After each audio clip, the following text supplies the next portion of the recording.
Hey guys, tonight we're diving into something even darker than your ex's secret life choices, the Victorian funeral. But before you imagine a serene ceremony with soft hymns and gentle whispers, let's clear the air. This is the era when "let's make a scene" truly went a little overboard. Think massive wakes, particularly strong smells, and enough dramatic flair that, honestly, it makes modern-day reality TV look like a nature documentary. So grab your smelling salts and settle in. But first, if you enjoy the chaos I bring to history, take a moment to like the video and subscribe.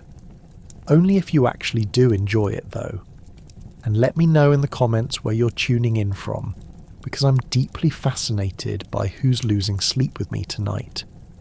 Now, dim those lights, switch on that fan for some delightful faux breeze, and find your most comfortable position. Here's a thought. Have you ever pondered what it was like to choose between a coffin or a casket? Just how much mourning is too much? Did Victorian people really wear black for 2 years straight? What if your Aunt Edna just casually showed up at your funeral, sat down, and ordered the chicken instead of the fish?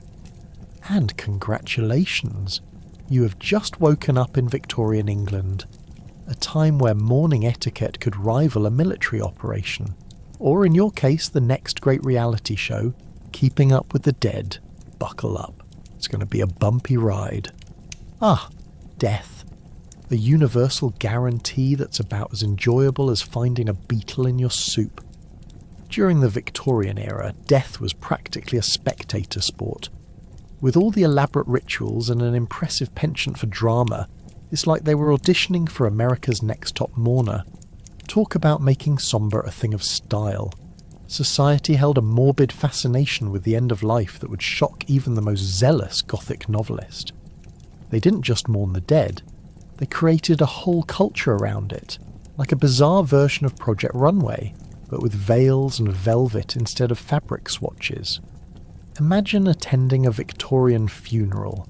It was akin to attending an indoor concert, but instead of music, you had the haunting sounds of wailing female relatives attempting to outsob one another.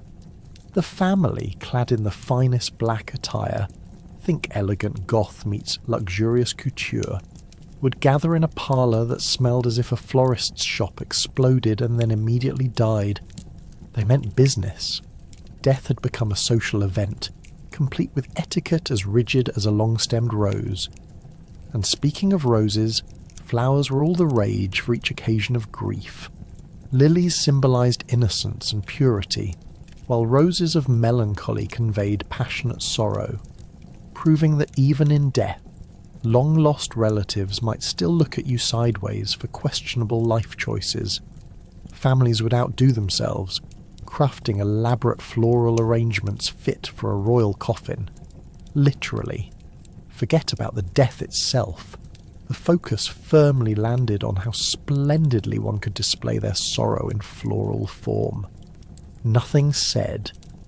I'm grieved to the core, quite like a tall casket draped in blooms that cost more than most families spent on groceries for a month. As part of the mourning spectacle, victory and defeat laid in the hands of the mourning attire.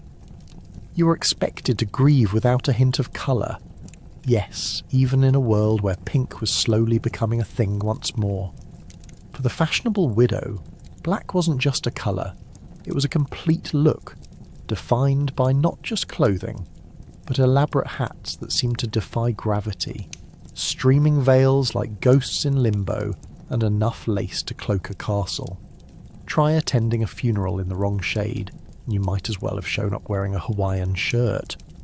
Social faux pas of this level could get you ostracised faster than a rabbit at a Fox convention.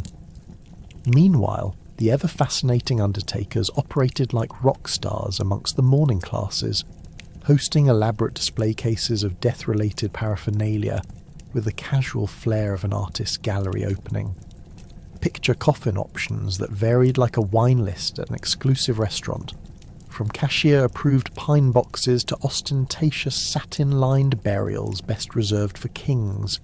You'd think you were buying a new suit instead of preparing to say goodbye, But then again, in a time when kitchen appliances were scarce, how could one resist making a centerpiece out of the casket? Let's not even get started on the post-death community gatherings, otherwise known as the wake. These gatherings could oftentimes become a mini-family reunion where old feuds were aired out like yesterday's laundry, and Aunt Betty could finally voice her opinion on Uncle Fred's unfortunate choice of cake during his last soiree. Here, one could reminisce, sob into their handkerchiefs, or celebrate death with a full meal. Yes, that's right. Sandwiches and tea served right next to the corpse. Perhaps it was the ultimate multitasking. Cry, eat, and pay respects, all in one glorious afternoon. And while the living entertained themselves, the dearly departed lounged in their coffins, potentially judging everyone present for their subpar etiquette. Who knows what nostalgic thoughts went through their heads? I definitely remember that cousin who stole my favourite cane at family gatherings. The hilarity, and let's admit absurdity, of such gatherings wasn't lost on those ruffled by the weight of grief. In short, death during the Victorian era was far from the morose affair we might imagine today. It was a spectacle against the backdrop of moody poetry and dense drama. Mourning was painted with as much flair as might be reserved for royal celebrations, and no one was simply laid to rest without a grand exit or 10. No wonder one might emerge from such an event wearing a fanciful black gown and a redecorated view of life. What a time to be alive and dead. So there you have it. Death in Victorian England was really just life with a darker wardrobe, a strange fixation on flowers, and a few theatrics that put Shakespeare's greatest plays to shame. Remember, the next time you contemplate the grave, it might be wise to bring along a strong cup of tea, a hefty supply of handkerchiefs, and perhaps some blooming roses that signify your undying, if a bit quirky, culture of grief. Forget party planning. Victorian funeral arrangements were the pinnacle of social manoeuvring. Emphasis on the word manoeuvre. One misstep in choosing a pine coffin over an ornate mahogany one, and you'd be social pariah, shunned worse than someone who puts ketchup on a hot dog in New York. Seriously, pick a casket carefully, because your social standing literally depends on it. In the world of Victorian funerals, it wasn't just about your dear Aunt Edna's passing. It was a full-blown social event where every detail mattered, and heaven help you if you were viewed as cheap. Imagine a room filled with well-meaning friends and family, all exchanging knowing glances as the undertaker hints that the standard coffin might not quite reflect the authenticity of your family's grief. The alternative, an incredible display of mourning so extravagant that it could only be rivaled by a Broadway set. You could practically hear the whispers. Did you see how Mrs. Peabody's casket was lined with silk, while dear old Mr. Thompson was sent off like yesterday's leftovers? It's as if the very essence of your grief was moulded by the gold leaf and velvet choices you made. And then, of course, there was the selection of floral tributes, because who doesn't want Aunt Edna overshadowed by 10 towering arrangements? The expense of roses, lilies, and enough wreaths to start a band camp for the deceased. Not only did this require craftsmanship in floral design, but there were also hidden codes in these choices. Each bloom conveyed deeper messages, so say the wrong thing and poof, your standing evaporates faster than last night's roast. As the big day approached, the funeral director, better known as the funeral maestro, would conduct a symphony of personal touches, each note meticulously measured toward the kind of impact that would leave guests both weeping and ecstatic. You desperately wanted the best for your dearly departed, and by best, I mean a curious blend of drama and dignity. It's almost like planning a wedding, but with more black attire and significantly fewer cake tastings. And then came the invitations. Now, your guest list was as critical as the date you chose. Inviting Uncle Larry, who always snored, might seem innocent enough. But if Aunt Martha finds out she wasn't on the list, prepare for absolute pandemonium. "How dare you not invite me to view Brenda's decrepit remains?" she will wail, followed by at least an hour-long lecture about making family a priority, even in death. Let's not forget the transportation. The horse-drawn carriages gliding mysteriously through the mist, veiled with the appropriate amount of emotional polish. Stripping your grieving heart for the sake of style always brought the critics to the seats. Who needed tranquility when you could parade around the neighbourhood with a show of solemn grandeur, horns honking as the undertakers had to navigate through narrow lanes while resisting fierce looks from local bakers? Privacy? Think again. Every detail was public fodder, conversations buzzing like bees on a summer's day. "Did you hear? The Harringtons had a brass band at their last send-off." Cue everyone scrambling to up the ante, like a bizarre competition over whose grief was more eloquent. Grieving in quiet tears was so passé. The modern Victorian knew how to bring a sense of performance to the forefront. So when the day finally arrived, the guests would gather, wearing their impeccable black attire and putting on their best solemn expressions. Friends and neighbours would arrive in droves, only half listening to the gospel choir while secretly contemplating whether they could outshine the floral arrangements. The ambiance shifted from grief to a sense of pageantry. At the heart of it all was the deceased, of course, lying in a coffin crafted to inspire envy. No simple pine boxes here. This was a situation where even the flowers could have dressed down the nearby casket in an endless competition for eternal glory. At the end of the day, the funeral was more than just a farewell. It was a showcase, an elaborate play in which the grieving family was both the director and the star performer. By the time the ceremony wrapped, after witnessing so much effort tied to a fleeting moment, the guests left with a subtle vow to one-up the Harringtons come their next wake. So, what's the real takeaway? Funeral planning in Victorian times was no picnic. One could say it was a delicate ballet of emotions wrapped in a gossamer veil of deceit. But it was also a ritual that passed down culture and social standing straight through to the grave. The irony, as the curtains closed on this social charade, we were left with a glimpse into an era where love, loss and social flamboyance merged into a lasting legacy. Welcome to the great coffin versus casket debate. You see, in Victorian times, a coffin was all angles and practicality, like a box that just gave in to modernist design, whereas a casket, oh dear reader, that was the plush, velvet-lined extravagance meant to serenade you into eternal rest like a five-star hotel room. Should you succumb to the sweet embrace of death, your final resting place better reflect your taste. After all, nothing says I lived a good life quite like a red velvet interior, a golden handle, and a tasteful assortment of flowers that have likely seen better days. Now, let's break it down further. A coffin, often utilised by those keen on sticking to a more straightforward aesthetic, looks like it could double as the cooler you'd take to a picnic, albeit a special occasion, one where sunshine and sandwiches are replaced by graveyard soil and a subtle scent of decay. Coffins were designed to taper at the top, aligning with the shape of the human body.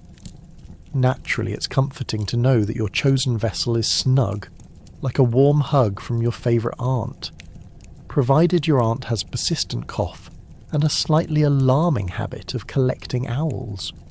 On the other hand, the casket glows with opulence, crafted for those who wanted their departure to feel like floating on clouds. It boasted a shape reminiscent of an actual box, only decked out in luxurious adornments. A casket was really more of a showstopper, like the overzealous uncle at family gatherings, demanding attention simply for existing.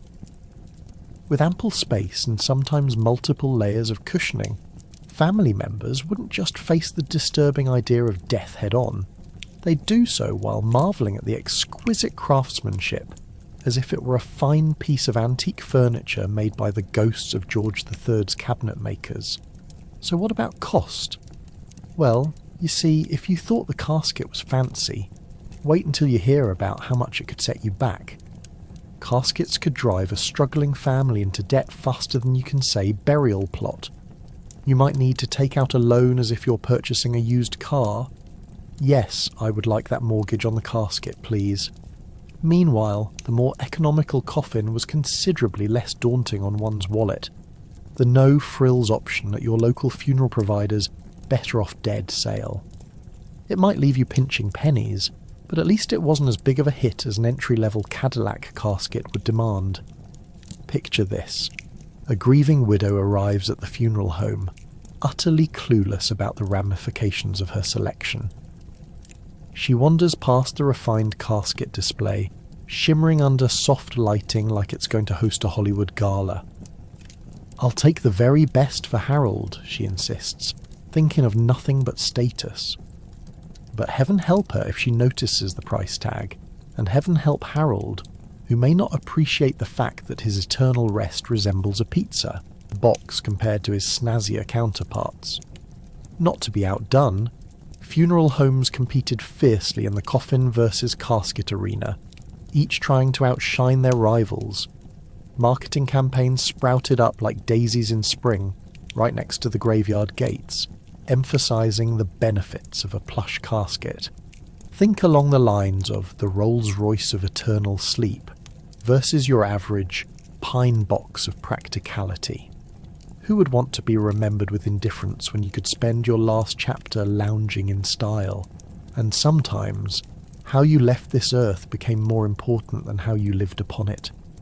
The pomp and circumstance surrounding casket selection highlighted who you were, what kind of lifestyle you led, and where those decisions ranked you on the social scale of eternity. It was as if, upon reaching the pearly gates, St. Peter would raise a quizzical eyebrow and mutter, "Ah, yes, so you chose the casket," as if that was the only thing that could save you from purgatory. Moreover, you can't forget the aesthetics of the funeral itself. Casket presentations were quite an affair. Dear friends and family assembling for a viewing that transformed your afterlife into an elaborate theatrical performance. Not to mention, the fabric you chose mattered dearly. Plain, sombre grey velvet or flamboyant purple silk could seriously sway opinions. Was Aunt Joan going to cry sweetly at a modest coffin adorned with simple flowers, or clutch her pearls while staring with envy at the satin-lined casket? May the heavens help you when choosing between understated elegance and potential family drama. As whimsically dramatic as this all sounds, the coffin versus casket saga became the heart, and sometimes sketchy art, of how the Victorians navigated their final farewells. When it comes to packing up your internal integrity, you'd better make sure you've dressed it right. Life, death, and everything in between entailed making sure that even after one soul departed, their legacy remained. Absolutely fabulous, even as it lay beneath layers of soil and flora. Picture this: the neighbourhood undertaker, essentially the original all-in-one service provider. They were part embalmer, part social consultant, and part aspiring dramatist, with enough flair to host an Oscar party. So what if their base end skill was basically handling deceased bodies? Their customer service skills could land them a spot on the modern day's reality show, Undercover Boss. Undertakers didn't just show up with a trunks full of formaldehyde and fancy padding. No, they were the architects of grief, the connoisseurs of curtains, and the last word in coffin customization. These mortician magicians understood the delicate art of turning a solemn occasion into a tasteful affair that wouldn't just mourn the dead, but also impress the living. You could say they were the event planners of the afterlife, minus the ribbons. Let's set the scene. It's a dreary Thursday afternoon, and you find yourself staring at the shimmering facade of the local funeral home. The sign on the door doesn't read undertaker. Oh no, it says funeral director. Very fancy. In the Victorian era, you'd enter with your fellow mourners, grim-faced but secretly hoping for a bit of drama to unfold. And unfold it did. Picture Mr. Mortimer, the classic undertaker with his waxed moustache glistening in the low light, a man who could sell ice to an Eskimo and then arrange a burial fit for a king. "Ah, Mrs. Penelope," he'd say, leaning in close, "your dear husband Doug was such a character. We'll make sure his send-off adequately reflects his unique personality. What kind of embellishments do you fancy? Raiders of the Lost Ark or a quaint little church picnic?" Suddenly your heart's racing, the pressure's on. But Mr. Mortimer was just the sympathetic ear you needed. He poured you tea from a thermos that surely had seen more funerals than families, and warm pastries that could almost distract you from the imminent shopping for caskets. But he came prepared, pulling out the latest coffin catalogue, caskets of the era, trends for modern grievers. Imagine countless choices flashing before your eyes. Would your dearly departed rest in peace nestled in cherry wood, or was it sweet mahogany that sang to their spirit? When the hard choices remain, Mr. Mortimer steps in. I recommend this one. Perfect for those who loved simple elegance. It's great for a little drama. The neighbours will be talking for weeks. Trust me. But wait, the show's not over. Undertakers also double as grief consultants. It turns out that walking grieving families through the process of burying a loved one comes with a hefty dose of emotional labour. Just imagine the Victorian family arriving in a horde, all expectant glances and unsteady breaths, clutching their handkerchiefs like they were replaying a theatrical tragedy. It's Mr. Mortimer again, ready to transform their sobs into something resembling planning. "Ladies and gentlemen," he'd say with the gravitas of a Shakespearean actor, "you may choose between 5 distinctly elegant funeral formats: domestic wake, church ceremony, horse-drawn procession, or the modern death dash to the cemetery, ideally outfitted in white gloves." While the family sobs, Mr. Mortimer deftly manages to juggle their emotional tumult with the precision of a circus performer. Now, dear Mrs. Penelope, might we also consider special music? Perhaps some soulful hymns or Mr. Grundle's rousing rendition of "Goodbye, Sweetheart," the one that really brings levity. You start to wonder, is this man saving your life or planning a show worthy of Broadway? And let's not forget about the seasonal offerings. Want a spring funeral because your great-aunt Mabel adored tulips? Mr. Mortimer could arrange them in the coffin, wreath, and everywhere else. Perhaps you're a fan of Halloween.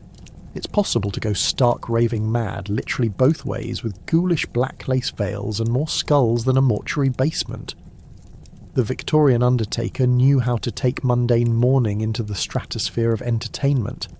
A funeral was an event to rival the biggest gala of the year. In short, undertakers were the unsung heroes of the Victorian funeral scene, directors of a production that spanned between life and death, managing grief with a certain panache that private investigators today would envy.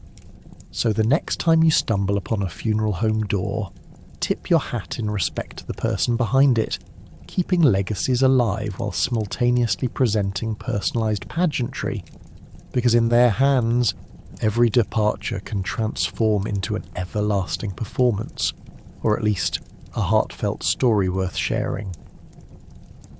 You haven't truly lived until you've been buried within a Gothic mausoleum, possibly adorned with elaborate carvings of grim reapers that would have even Dali raising an eyebrow. Victorian funerals practically had the aesthetic of an 8-hour horror film, serving dark and edgy vibes before TikTok even thought about filters. Forget somber black suits, we need grandiosity.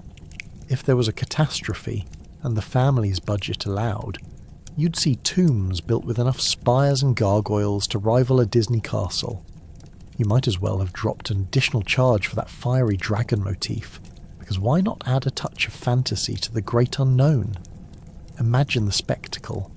Coffins were often placed in elaborate caskets adorned with plush velvet and silk. as if the departed were going to visit a spa rather than facing the final rest. The high drama of it all would make one wonder, were they preparing for eternal slumber or a grand theatrical performance? Highly likely the family expected their beloved deceased to rise up at the last minute, tap dance their way out, and bid everyone an eternally grateful farewell for the extravagant final tribute. Thank you for this fantastic mausoleum. I just adore the flying bat carvings. Let's imagine their final exit, complete with confetti and a jazz band, naturally. If you thought the love for the macabre stopped with the ornate caskets, think again. The funeral parlours of Victorian England truly embraced the Gothic flair. With black lace draped across every conceivable surface and candles flickering ominously like a set from a Tim Burton film, there was no shortage of whimsical decorations that would haunt your dreams for weeks. Even the air would be thick with rose scent and something a touch more morbid, like incense for the dearly departed. In fact, a few attendees would wince at the aroma because they had Grandma's favourite cologne mistakenly poured all over a nearby pew, giving actual meaning to sprucing up the dead. And if you think gatherings were awkward now, picture this. Extended family members dressed to the nines in flowing black, the kind that catches the wind just right. You'd have some dressed like they were headed to a funeral gala, a madame in her best mourning finery, complete with a veil stiff enough to ward off any potential invaders. You could scan the crowd and spot a cousin elbow deep in a pew, trying to casually swoop in for a seat while maintaining that grieving facade.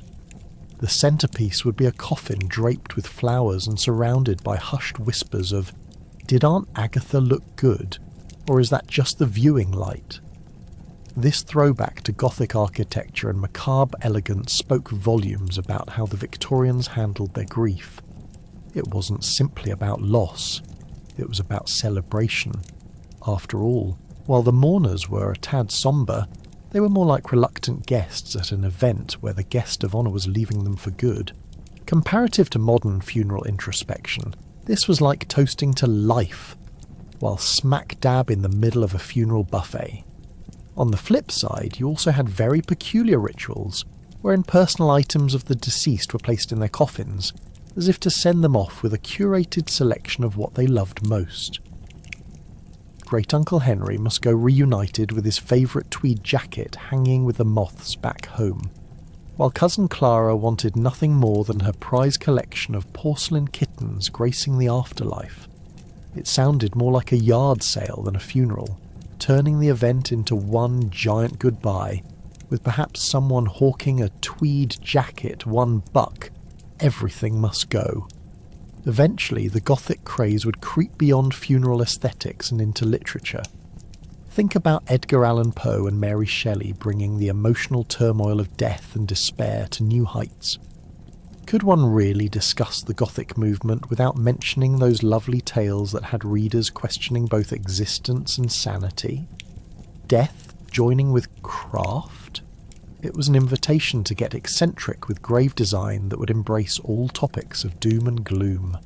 So, as we navigate the shadows of Victorian funerals filled with Gothic inspirations, consider how this trend revealed the culture's complex relationship with death itself. It was less a solemn affair, and more an extravaganza bursting with creativity, showing just how deeply entwined life and death really were. And who could blame them? After all, if you're going to cross to the other side, you might as well do it with a flair that screams, "I had a fabulous time while I was here." So if you fancy yourself embracing your inner Victorian, remember that a good Gothic funeral isn't solely about sorrow.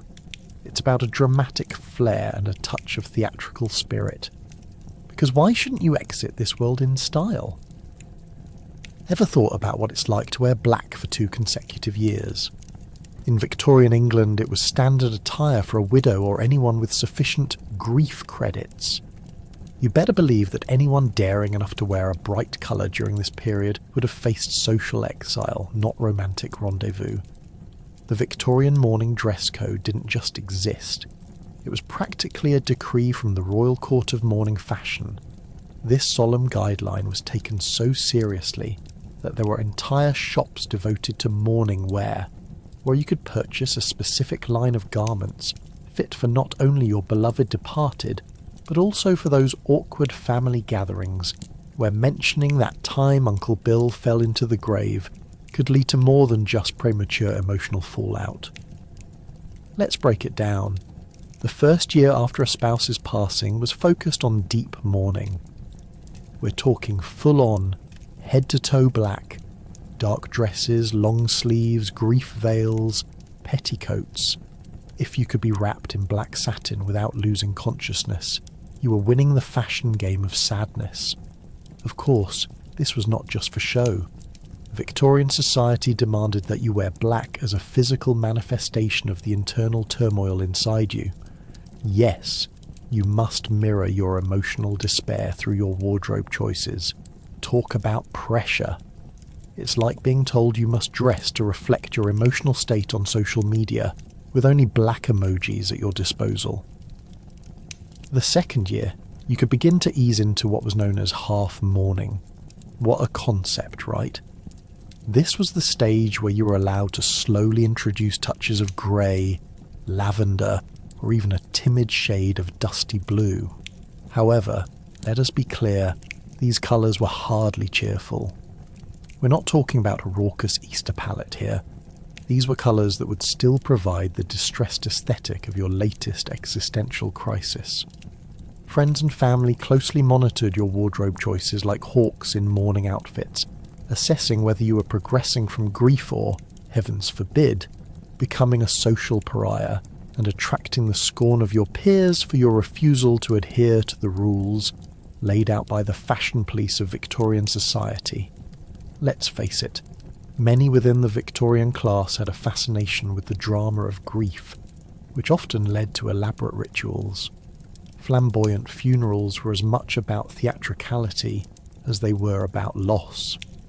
People held mourning parties, which were basically social events disguised as grief awareness workshops, where you could wear your finest black sip week tea and compare how long you'd spent following the dress code with your neighbour, who most certainly wore last year's black crinoline. It was a delicate yet bizarre balancing act between authentic mourning and keeping up with the Joneses, who, in this case, were probably dressed in lace veils and carrying handkerchiefs embroidered with "life is fleeting." We can't forget the ice pastries either, which adorned these ostentatious gatherings as symbols of a morbid celebration. The principle seems to be, as long as you're dressed for the occasion, even while discussing the depths of your despair, you might as well indulge in life's little pleasures, preferably shaped like tombstones or skulls. And what about hats? You could not forget the hats. These weren't just mere accessories. They were monuments of mourning towering elegantly from well-coiffed heads, adorned with black feathers, veils, and even fresh flowers. Because nothing screams, "I am still grieving," quite like wearing a mini funeral parlour perched atop your head.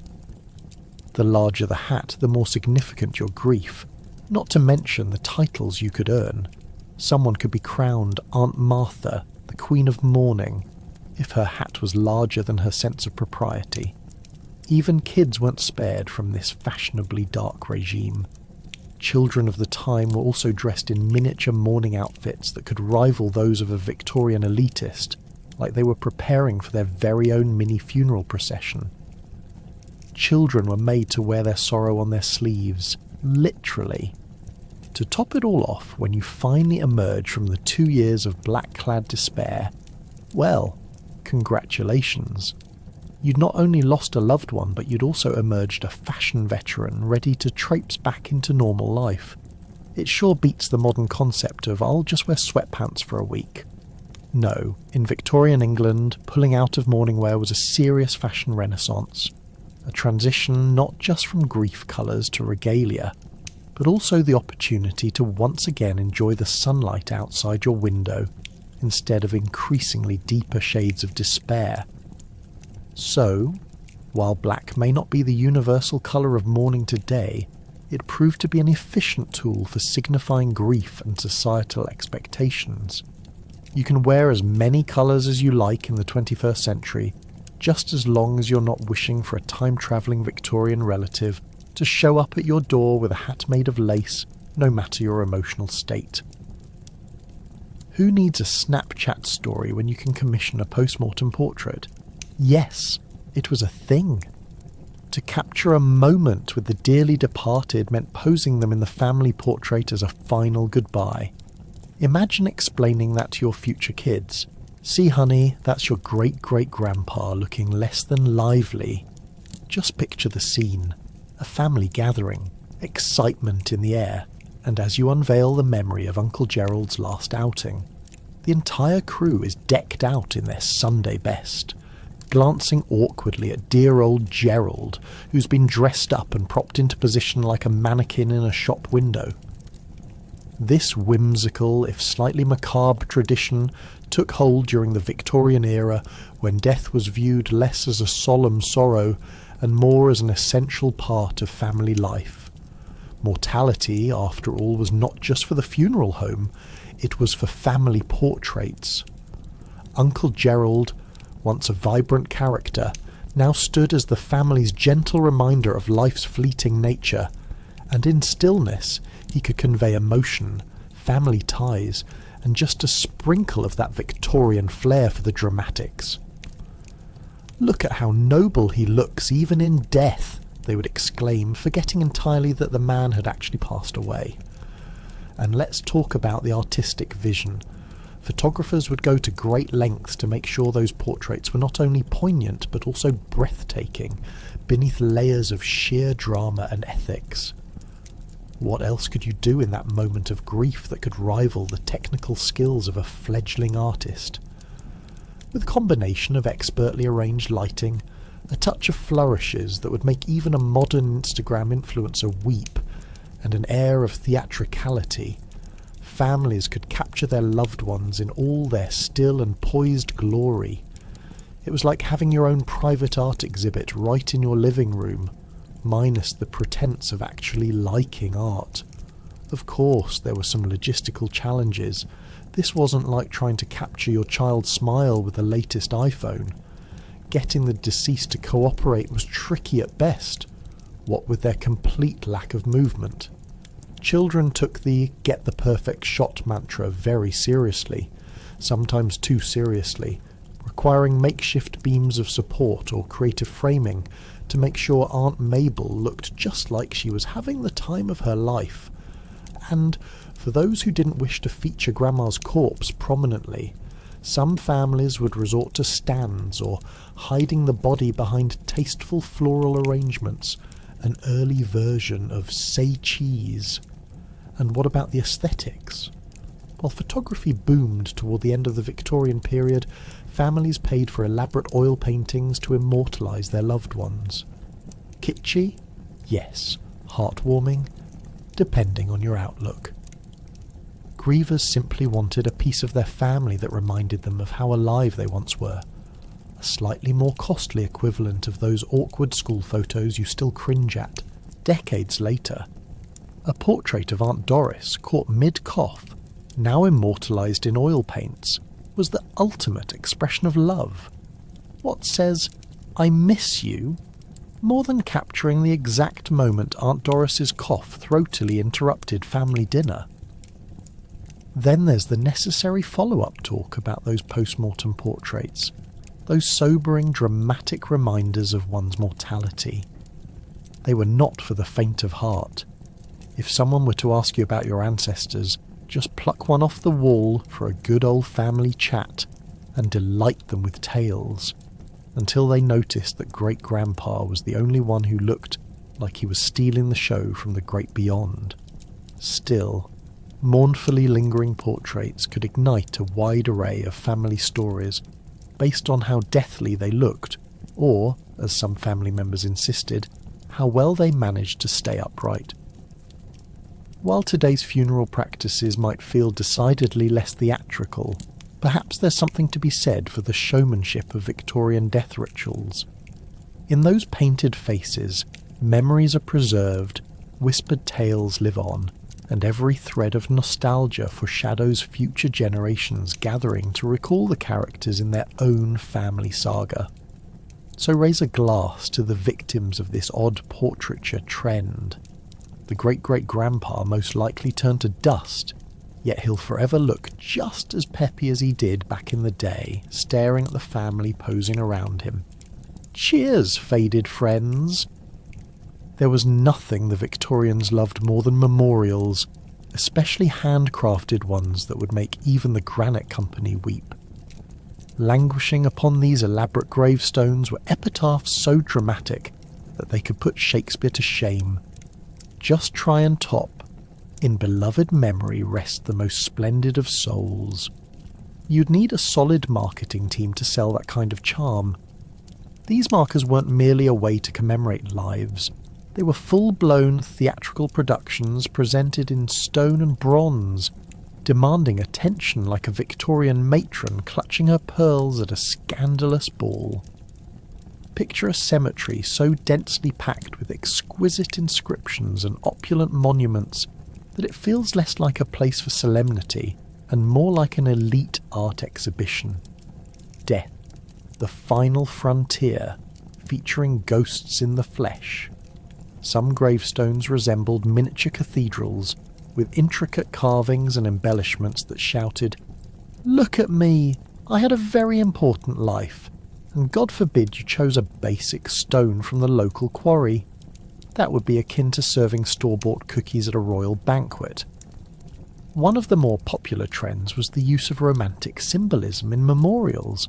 You'd find angelic figures weeping, cherubs looking dramatically thoughtful, and even a few weeping willows, as if the trees themselves were deeply moved by the tragedy of mortality.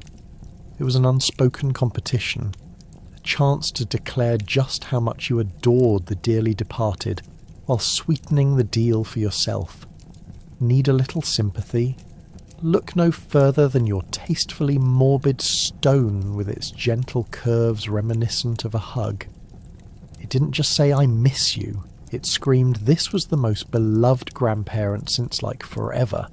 And let's discuss those epitaphs in greater detail. They were often composed of prose so flowery and ornate that you could easily mistake them for passages from a Gothic romance novel. Beneath this stone lies the departed heart of a radiant star, it might read, complete with a full-on drama competition for an audience that would never arrive. The key, however, was to craft your words just so, making sure they were grand enough to bewilder onlookers, but not so convoluted that they raised eyebrows. For example, "Gone but not forgotten" is nice and all, but let's be honest, it's as common as dirt. Why limit yourself when you could include phrases like, "In gentle slumber, our most cherished beacon rests, awaiting the tender embrace of the eternal"? Now that's worth a second glance. As if the elaborate engravings weren't enough, many Victorians went above and beyond by supplementing gravestones with additional memorials, busts that would make you wonder who was more popular, the living or the dearly departed. If you hired an accomplished sculptor, your loved one's likeness might even outshine the family members still breathing. Oh, look at how they immortalised Aunt Gertrude in marble. That's her same expression as the last Thanksgiving meal. But the extravagance didn't stop there. People began arranging elaborate funerals that incorporated memorialization into practically every aspect of the ceremony, right down to the refreshments.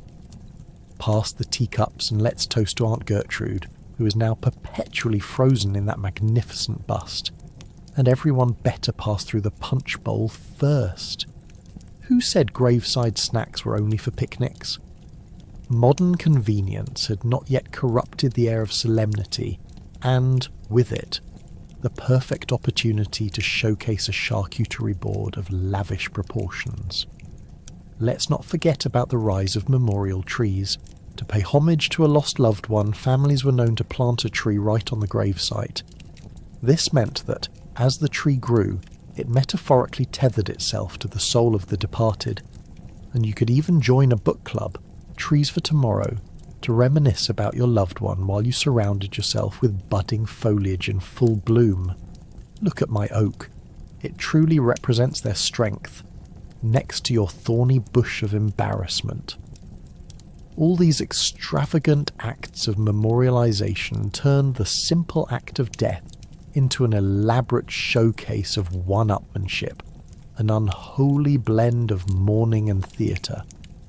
If anything could cement one's social standing in Victorian society, it was nothing less than a lifelong tribute worthy of a standing ovation from beyond the grave. So as you drift into the night, remember, while modern-day gravestones might be straightforward, perhaps even minimalist, no one wants to be the ghost stuck in a low-budget production. It's just too ghastly to contemplate. Ah, the Victorian obsession with the occult. Every candlelit séance offered a buffet of possibilities. Maybe you could decode Uncle Albert's final thoughts on knitting, or perhaps Aunt Gertrude just wouldn't let things go and would carry on as if no one cared about her fruitcake recipe. Frighteningly enlightened is a vibe that best describes the social fabric of the era. With death lingering on everyone's doorstep like an unwanted family member, it seemed only fitting that Victorians would turn to spiritualism as a way to keep conversations going with the dearly departed. Who needs therapy when you can summon a ghost instead? Imagine dimming the lights in a room heavy with that deliciously eerie atmosphere while a group of mourners huddles round a table, swaying slightly as if trying to channel the energy of the spirits hovering nearby. They'd place their fingers lightly on the table, as if that simple touch would somehow provide an astral connection to realms unknown. The practitioner, or medium, would be just as likely to don a dramatic flowing gown as they would to have a collection of dusty tomes. You know, just your average ghost hunting outfit. Now picture this. While others meditated in gardens or reclined with favourite novels, a hefty chunk of the Victorian population signed up as professional mediums. That's right, being a medium became an actual career choice. Talk about job security. If not as a banker, you could always pull the wool over someone's eyes with a few clever tricks, and maybe some half-baked smoke and mirrors. Instead of climbing the corporate ladder, these folks were busy climbing the ethereal one, promising communication with those beyond the veil with a side of theatrics. To add a sprinkle of panache, many mediums incorporated props like crystal balls and palm reading. Unable to resist, curious attendees trekked to events, hoping for a glimpse inside what Auntie Mabel was cooking in the afterlife, or learning why Uncle Jim never found his socks after that particularly notable fishing trip. The draw of hearing from the beyond sent chills down spines, matching the goosebumps that crept up every time someone supposedly made contact with the dead. They were half expecting a spectral vision to pop up, muttering about taxes or the neighbour's cat. The fervour peaked when spirit photography hit the scene. Capturing ghosts on film became an odd but popular method to expand your collection of family portraits. If the medium wasn't available, a photo of a ghostly figure hovering over a loved one would suffice. Some photographers mixed long exposure times, fading into the realm of reality and superstition, because who wouldn't want Grandma's spirit photo adorning the mantle as part of the family's ghostly scrapbook? Spirit communication etiquette swiftly became a subtext within these chilling gatherings. To disrespect a ghost was worse than stepping on someone's new shoes, perhaps even akin to spitting in the face of the old Victorian ghost police. Participants had to whisper their questions properly, express gratitude, and make sure to never interrupt the channeling process. Demanding too much of the otherworldly attendees might lead a ghost to decide that your living self was simply not worth their time as they flitted off in annoyance. Yet the phenomenon didn't simply exist in candlelit parlours. Doubters, skeptics, and overly dramatic skeptics turned out to be just as entertaining. They called for investigations into hocus pocus, unearthing chambers full of trickery and deceit. Think about it. Spiritualists would pore through evidence of fraudulent activities like detectives in a noir film, equipped with magnifying glasses rather than the more macabre accoutrements of the medium's trade. It's only fair to say that a dab of skepticism lifted the show from humbug to piquant criticism, and generally made for lively dinner conversations. As fascinating as it all was, the real heart of spiritualism lay in the mourning process, a way to bridge the living and departed. Victorians were navigating grief in a period when loss was as common as an afternoon tea. Connecting with spirits offered solace, a powerful balm for tender hearts, letting them hold on a bit longer. In their quest for connection, they revealed an innate human yearning that everybody can relate to even today. So the next time you hear a story about a Victorian séance, remember, it wasn't just a gathering of the ever-elusive spirits, but an exploration of connections long lost. For many, it was the only chance to speak to relatives again, fueled by sheer determination and hope. What could be more frightfully enlightening? Not to mention, what was more thrilling in a world filled with premature mortality than getting an update from the great beyond? Who knows? Perhaps Aunt Gertrude really did have the secrets to the perfect fruitcake after all. If only she'd learned to use a modern cake box instead of that old cedar trunk. Now, dim the lamps and prepare your pastel-hued invitation to a night of otherworldly whispers. Can you just imagine that delightful irony as everyone gathered to catch up with the ancestors who might just have warned them about the actual sugar content in those fruitcakes afterward? It's all a part of the charm of Victorian spiritualism, a delightful dalliance that kept death in the family for just a little longer. When did cemeteries become the fashionable places to bathe in melancholy? These outdoor resting places were often sites for social gatherings, kind of like picnics, but with less grass stains and a higher rate of decay. Let's all just put our hands up and acknowledge that a Sunday stroll amongst tombstones is not your regular Central Park experience. Victorian cemeteries were more than just final resting spots. They were the place to see and be seen, a social circle for the alive and the decidedly departed. Who knew that sorrow could be such a trendy affair? Picture yourself meandering through the beautifully landscaped grounds of a cemetery, an overzealous mix of nature and obsessively manicured historical flair. Beautiful women in black bonnets that could double as small spacecrafts, mingled with bearded gentlemen whose ties might have had a higher survival rate than their waistcoats. It was common to find families holding their Sunday best while bumping into an old friend beside a newly erected gravestone, exchanging polite conversation about recent losses. "Hello everyone, care to join me at the interment of Lord Frumpington? I'll bring the chicken salad." And let's not even gloss over the sheer absurdity of these funerals turned social events. Imagine witnessing those elaborate wooden caskets being loaded up with not just the deceased, but an extravagant spread of snacks, served alongside cucumber sandwiches that would make any modern-day deli weep with jealousy. As mourners gathered for one last goodbye, they strategically set up their picnic blankets next to the grave, keeping an eye out for any rival families wanting to upstage their grieving prowess. Now, forget your traditional visions of sombre funerals held inside opaque church walls. Out in the fresh air, people would engage in conversations so lively that you might find the recently departed looking a little jealous. After all, who wouldn't want to join a crowd with the collective dressing down they once stored for the living? You'd hear gripping accounts of how relations fell victim to various health crises or disastrous life choices, like trying to consume an entire pie in one sitting. As they dissected the misfortunes, the living might chuckle nervously, but there it was, the fine art of grieving skillfully combined with laughter, all held amidst an audience of granite figures. But don't get it twisted. This wasn't about mere idling. No.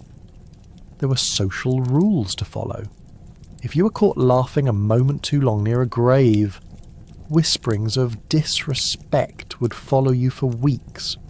what was acceptable. Sharing a glass of sherry with your fellow mourners while standing near a particularly ornate headstone. Delightful. But should your laughter accidentally reverberate off the weathered stones, you'd be facing a veritable social death, worse than any putrid smell. Funerals decorating gravestones and memorials meant a fair amount of competition too. Who could orchestrate the most extravagant send-off? It was practically an Olympic event. Families often brought in the finest florals, extravagant candelabras, and even poetic tributes, a bona fide performance art piece for the departed. Imagine being a corpse for hire as families guided their loved ones through the elaborate affections of words ranging from eternal rest to you're truly missed. Clearly it was like some glorified version of Yelp for the deceased. In this bizarre spectacle, periodicals took note. The press became increasingly tantalised by the rich details of elaborate funerals and cemetery events. They listed who attended, what fabulous refreshments were served, and while one might assume these events were exclusively sombre, they sometimes served up a dash of scandal. Who was caught sneaking a glance at a rival's exceptional floral arrangement? You could almost hear the tittering whispers of the gossipy gravestones, delighting in the public discourse of mortality. And let's not forget about those elaborate headstones and tombs that began to dominate Victorian landscapes. These grand mausoleums were practically the celebrity homes of final resting places. You might find a lavishly detailed Gothic structure, replete with crucifixes and cherubs, sprouting synoptic gardens for friends to nostalgically reminisce. Each visit served as a chance for the otherwise mundane life of the living to intersect meaningfully with fleeting memories, all while facing the undeniable truth. Life is, in fact, temporary, fleeting even, much like a picnic buffet post-rainstorm. So, next time you stroll through a cemetery, think of its rich tapestry, a collage of laughter, tears, and a tinge of jealousy wrapped into a strange social circle. Who said death had to be lonely? Grab your sandwiches and don't forget to ditch the grass stains wherever you can. Just tread lightly amongst the roses, lest you wish to impress even the most critical of graves. Have you ever heard about the official rules of mourning? They could put the Geneva Conventions to shame. There were stages, levels, and quite possibly a grading system on the grief spectrum. You skipped a step. Consider yourself socially ostracised, better known as the Great Grief Fallout. Grieving in Victorian times wasn't just a personal experience, it was a public performance, requiring one to hit all the required notes like some sombre symphony that could rival Tchaikovsky's Swan Lake, except with less dancing and more weeping. So how does one go about this delicate affair? Well, you'd better start by acquiring black attire, lots of it. Not just a simple black dress, mind you. We're talking layers of mourning garb, each designed to make you look like an ever-decreasing tower of sombre fabric. There's a strict hierarchy here. The first year is for the deep black of mourning, the second year transmogrifies into grey, and by the third, if you still haven't accidentally died from heartbreak, you're allowed to dip your toes into white, perhaps resembling, dare we say it, a ghost? Because really, what is a grieving widow without a touch of spectral flair? Once you're dressed like a shadow, you'll need to master the art of the public display of grief. It's not enough to merely sob in private. No, Victorian propriety dictates that you openly express your sorrow at all times. This could mean throwing yourself dramatically onto your fainting couch at every hour, or wailing in public squares like a tragic character from a Shakespearean play. Loved ones shouldn't just know you're grieving. No, they should be warned about the state of your emotional health from a good mile away. Flashing your handkerchief like it's a white flag in a battle may just earn you some sympathetic nods, or worse, a rival who thinks they can out-mourn you. A funeral? prepare for an event more extravagant than most weddings. You'll need to engage the services of an undertaker who not only knows how to handle corpses, but also how to manage aesthetics. After all, nobody wants to be remembered for a run-of-the-mill funeral. You need ornate coffins, lots of elaborate flower arrangements, and enough veiling to make even a goth high priestess blush. Each of these details is expected to be a reflection of your grief, because heaven forbid you skimp on the frills when it comes to publicly showcasing heartache. It could quite literally become the talk of the town. Did you see Lady Strathmore's funeral? It looked like the bridal shop exploded. And then comes the need to talk about mourning. God forbid you engage in light-hearted conversations about the weather within the walls of bereavement. Anyone who dares to mention the phrase sunny day around a grieving widow would likely lose their social standing faster than you can say proper decorum. The only acceptable topics during and post-funeral revolve around your dear departed's favourite memories while contemplating their eternal slumber. Blood relatives would pat each other's backs with gentle sympathy, as if they were participating in some competition of who can grieve the hardest. It's like competitive crying, only with far more lace and a much darker palette. Mourning attire also extends beyond the individuals directly in mourning. Entire families donned black clothing, outfits that would transform them into a peacock display of sorrow. The children? Oh, they were expected to wear miniature versions of adult mourning dresses, albeit with fewer layers. Because what's the point of infantilizing grief if they can't learn early how to master the nuances of emotional expression? Speaking of families, there are additional societal expectations that add wrinkles to the already crumpled layers of your mourning attire. If you were recently widowed, the pressure was on to find another husband within a certain time frame. In this frantic search for solace, potential suitors with teetering drama may just swoop in for the ultimate tragedy role. And if you did remarry too soon, the whispers would travel faster than tumbleweed rolling across a barren desert. Did you hear about Lady Smith? Right after Sir Smith kicked the bucket, she found herself a new beau. How simply unspeakable. In an age where etiquette was king, you may wonder if it's all worth it. The answer: absolutely.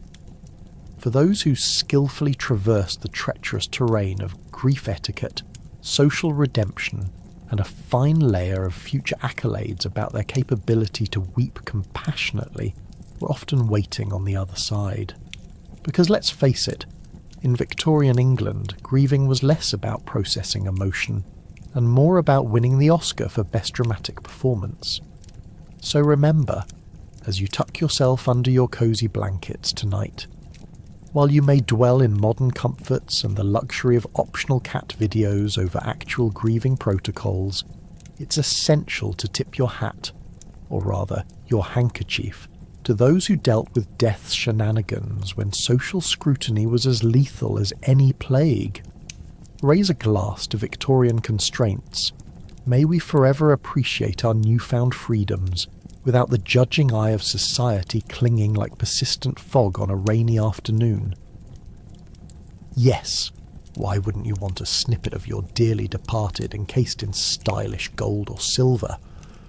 Mourning jewellery became a fashionable accessory that reminded the world you were hilltop tormented by your feelings. Let's get that lock of hair on a sturdy chain because nothing says I miss you quite like wearing your loved one's memory around your neck. Back in Victorian England, showing off your grief wasn't just a trendy move, it was practically a competitive sport. And what better way to express that emotional turmoil than with some exquisite pieces of jewellery that screamed, "I'm not okay, but look how chic I still am." Picture yourself in a bustling Victorian drawing room, mingling with friends while trying not to trip over the sheer weight of your mourning attire. You catch a glimpse of Lady Wilkins, who just unveiled her latest brooch, infamous for encasing a lock of her late husband's hair. Yes, that's right. Nothing quite says "trust me" like having your dearly departed strands up close and personal in that glimmering piece of craftsmanship. You can practically hear the collective gasps of envy as she turns to show it off, like she's just revealed the newest Parisian fashion. Forget the latest gown. It's all about commemorating love lost while ensuring all eyes are on you. That's the real art of grieving. But how did this obsession with morbid mementos trend so intensely?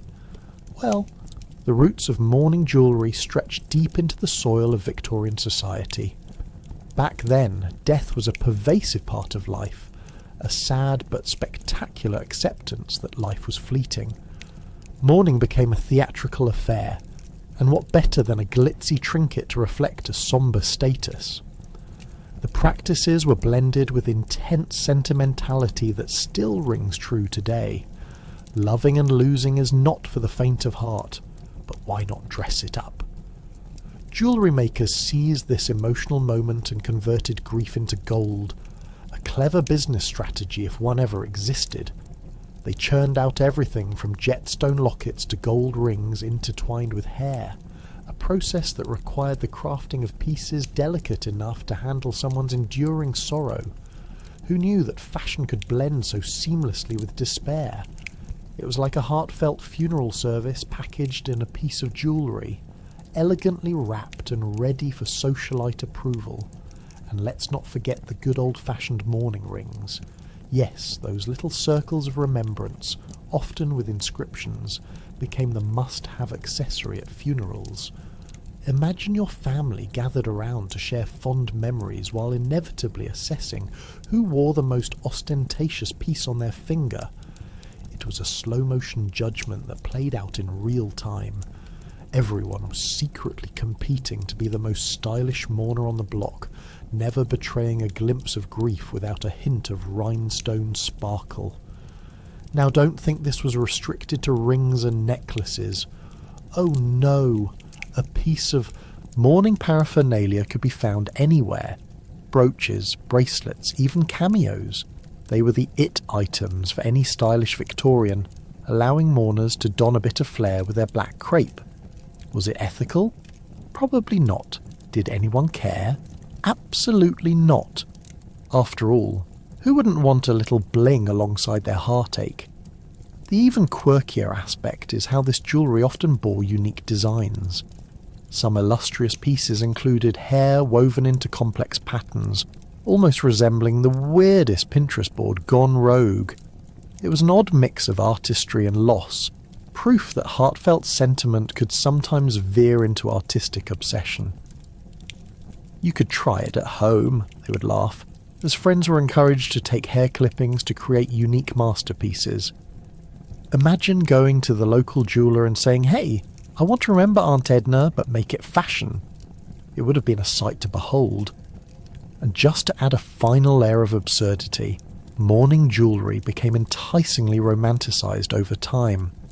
Soon enough, it became associated with a vague notion of Victorian love, evolving into this odd creature that oscillated between genuine grief and trendy fashion statement. Nothing says, "My love is eternal," quite like a 2-carat diamond in the shape of a heart, attached to a tiny lock of hair from someone who's 6 feet under. In conclusion, mourning jewellery gave Victorians a way to blend sentimentality with societal pressures, maintaining the potential for both the dramatic and the fashionable. One can't help but chuckle at the absurdity of it all. Despite the heart-wrenching emotions tied to losing someone, folks still found a way to turn that grief into a glimmering spectacle.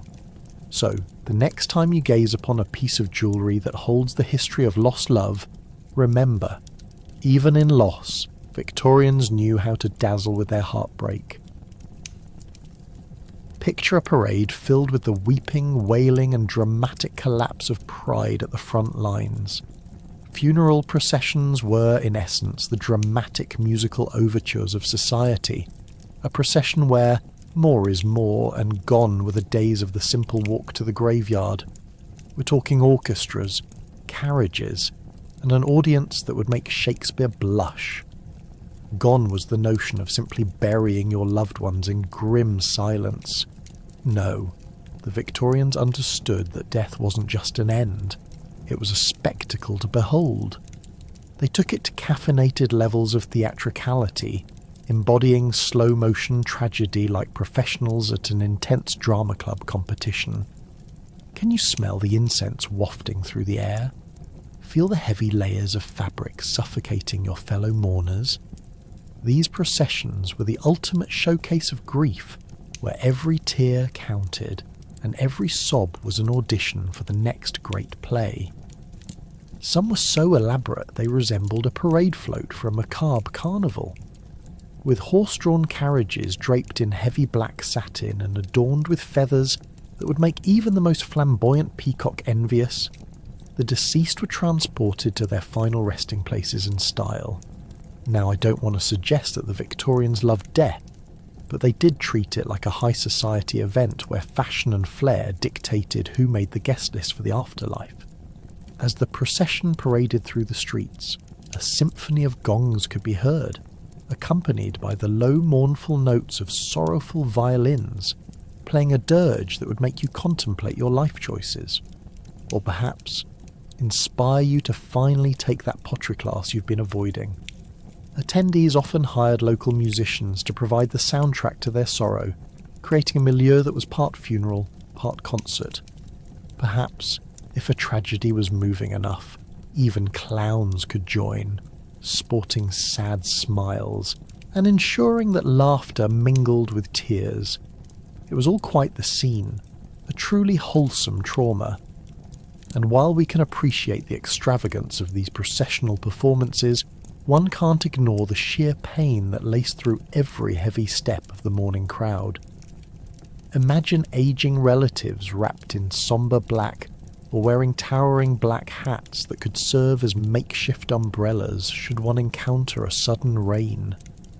You'd see mothers still adorned with signs of their grief, half-heartedly ushering their crying children along, attempting to show that the stiff upper lip was not merely a recommendation. It was the Victorian creed. Then there were the mourners themselves, paid professional criers who joined the procession, skillfully orchestrating grief like a well-rehearsed opera trio. Their wails, though a touch over the top, were an integral part of the atmosphere and spoke volumes of one's social status. After all, how could you measure the impact of a passing without a proper soundtrack? It was a collective mourning that came with its own set of rules, utterly theatrical, each moment imbued with a flair that sets the modern-day influencer to shame. And let's not overlook the quirky customs that emerged from such lavish farewells. Did you know that some families took it a step further by commissioning elaborate memorial arches only to plant them at their deceased's grave, ensuring future passers-by would stop in contemplative awe? News of such flamboyant expressions of grief quickly spread throughout neighbourhoods, and soon families competed to outdo each other, to see who could throw the grandest farewell party that even the Grim Reaper would envy. Ultimately, these funeral parades were not just about the mourning of the deceased, they were also opportunities for the living to showcase their grief and their social standings. The more extravagant the send-off, the more people would talk, which meant the family's heartache became a gossip column-worthy event. Families were branded by the size and grandeur of their funerals, ultimately leaving behind towering legacies built on debt, lace, and a lingering scent of embalming fluid. So, the next time you think of funerals, consider the Victorian blowout extravaganzas that turned sombre send-offs into spectacular strains of melodrama. These parades of sorrow were less about the finality of death, and much more about the ripple effects they held for the living, all underlining the well-worn adage, if you're going to grieve, then by all means, grieve lavishly. Professional mourners? Anyone? No, they weren't the cast of a failed Broadway play. They were hired guns in the mourning game. Basically, if the depth of your sorrow didn't resonate enough, you could just pay someone else to wail dramatically in the background as a solid backup plan. Imagine a funeral procession, and instead of just relatives with puffy eyes, there's a cast of dramatically dressed individuals vying for best supporting role in your grief. It was the Victorian era's version of who can weather vane the most heart-wrenching emotion. The truth was, a sincere relationship with your grief was crucial, and if you weren't quite equipped to forge that relationship on your own, no problem. Just hire some pros who came equipped with a full arsenal of weeping techniques, including the classic slow-motion collapse into a family member's arms for that extra layer of sorrow. But how did one become a professional mourner? Turns out it was less about ambition and more about need. In a society where emotional displays were both a currency and a contract of their own, these individuals filled a vital niche. The top-tier mourners had training that rivaled actors at a prestigious university. They followed strict guidelines about what to wear, how to weep, and the precise performance style of mourning, from the hushed sobs to the full-on screams of "Why? Oh, why did you leave us?" This was not merely a matter of aesthetic, it was serious business, and anyone worth their salt knew that a successful mourning gig had everything to do with embracing the culture's norms. Think of them as the grief specialists who ensured the funeral went off without a hitch. This tradition dates back centuries, but it reached peak absurdity in Victorian England, where emotional expression had rules as rigid as a straitjacket. Your hired mourner not only cried for you, but also made sure guests knew how immensely tragic the loss was. It's like hosting a dinner party where you hire a chef, but instead of serving up delicacies, the end result is pure anguish delivered on cue. Can you hear the added gasps of family members who barely even touch their meals in the corner? Excellent. The more melodramatic, the better. Yet, while they were the embodiment of sorrow and grief, professional mourners weren't immune to their own fate. Imagine if they showed up to your funeral alongside a group of professional grievers, stacked in layers like a sad rehearsed lasagna. Oh, the anxiety of being outlived by your workforce. Perhaps they had their own gatherings, scheduling time to compare notes on their clients and share the best tales of tip-giving in moments of gut-wrenching emotional clarity. I had one lady absolutely doubled over at the mention of a lost goldfish, one might say, and then she lent me a £5 for my performance. You're going to want to take notes. The rate of professional mourners varied, but it generally depended on the depth of the tragedy and the pocketbook of the host. The wealthier the client, the more intricate the performance. The good stuff mattered, and if you could show up with a genuine backstory, perhaps even embellishing your history with the deceased, your demand skyrocketed. Remember how you wanted people to know Grandma was lovely? Well, the hired sobber could introduce her backstory as one who held the town records of wistful heartbreak. But now, as we roll back to the present day, you might wonder, do we still need to hire actors to cry for us? Maybe not, but think about how society has changed. We've transitioned from quaint, wailing professionals to therapy sessions where we vent over lattes, unravelling our losses like spooled yarn on our kitchen tables, just a tad less dramatic and far more reflective. Yet some part of us still craves that theatrical catharsis. After all, who can deny the allure of a grand display that allows everyone to participate in the heartbreak? In today's world, we might find professionals of a different kind. The internet influencers who market emotional moments as business opportunities, or even tear-filled reality shows that evoke grief while trying to sell you a makeup line. Maybe not paid mourners in black dresses, but the need to share sorrow collectively survives. It's a reflection of our time, reminding us that deep down, we all want our moments to matter, even at times when we just need a truly dramatic wail for effect. So, as you settle into your own reality, remember, the art of mourning isn't extinct. It has simply taken a new form as we navigate our emotions in different, yet still somehow theatrical ways. So go ahead and hire that performer if you must. I just hope they can leap into dramatic convulsions at a moment's notice. plain old coffin made from generic wood? Boring.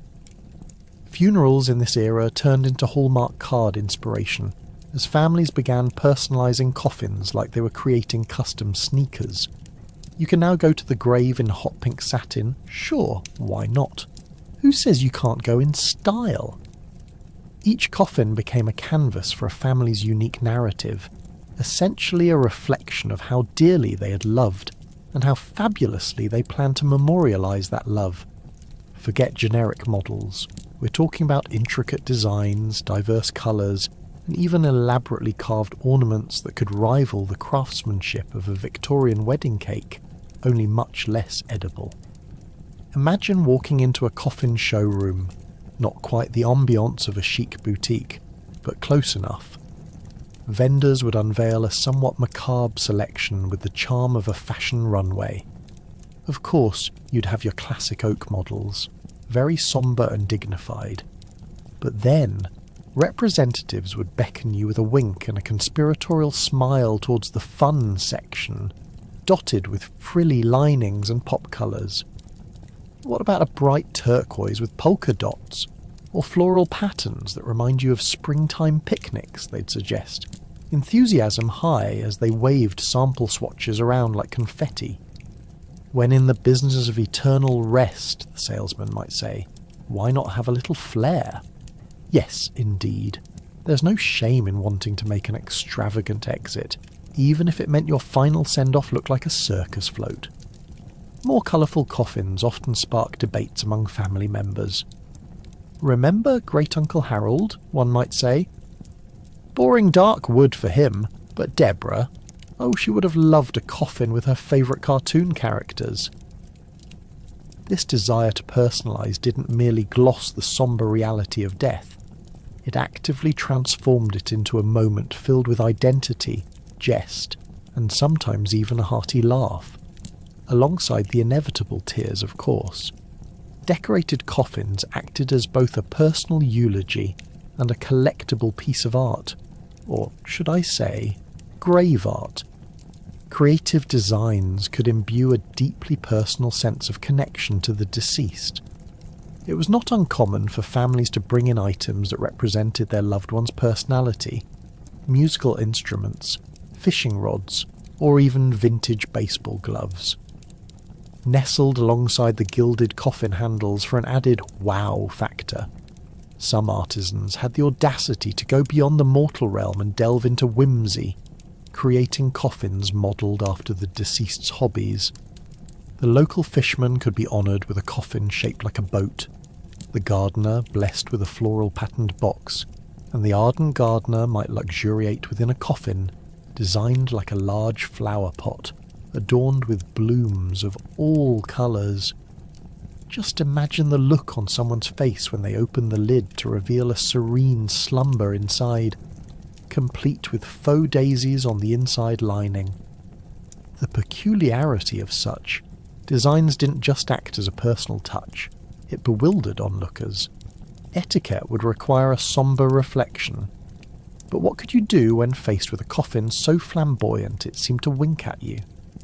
Funerals transformed into theatrical presentations where every element was a curated statement, and coffins topping the charisma charts took centre stage.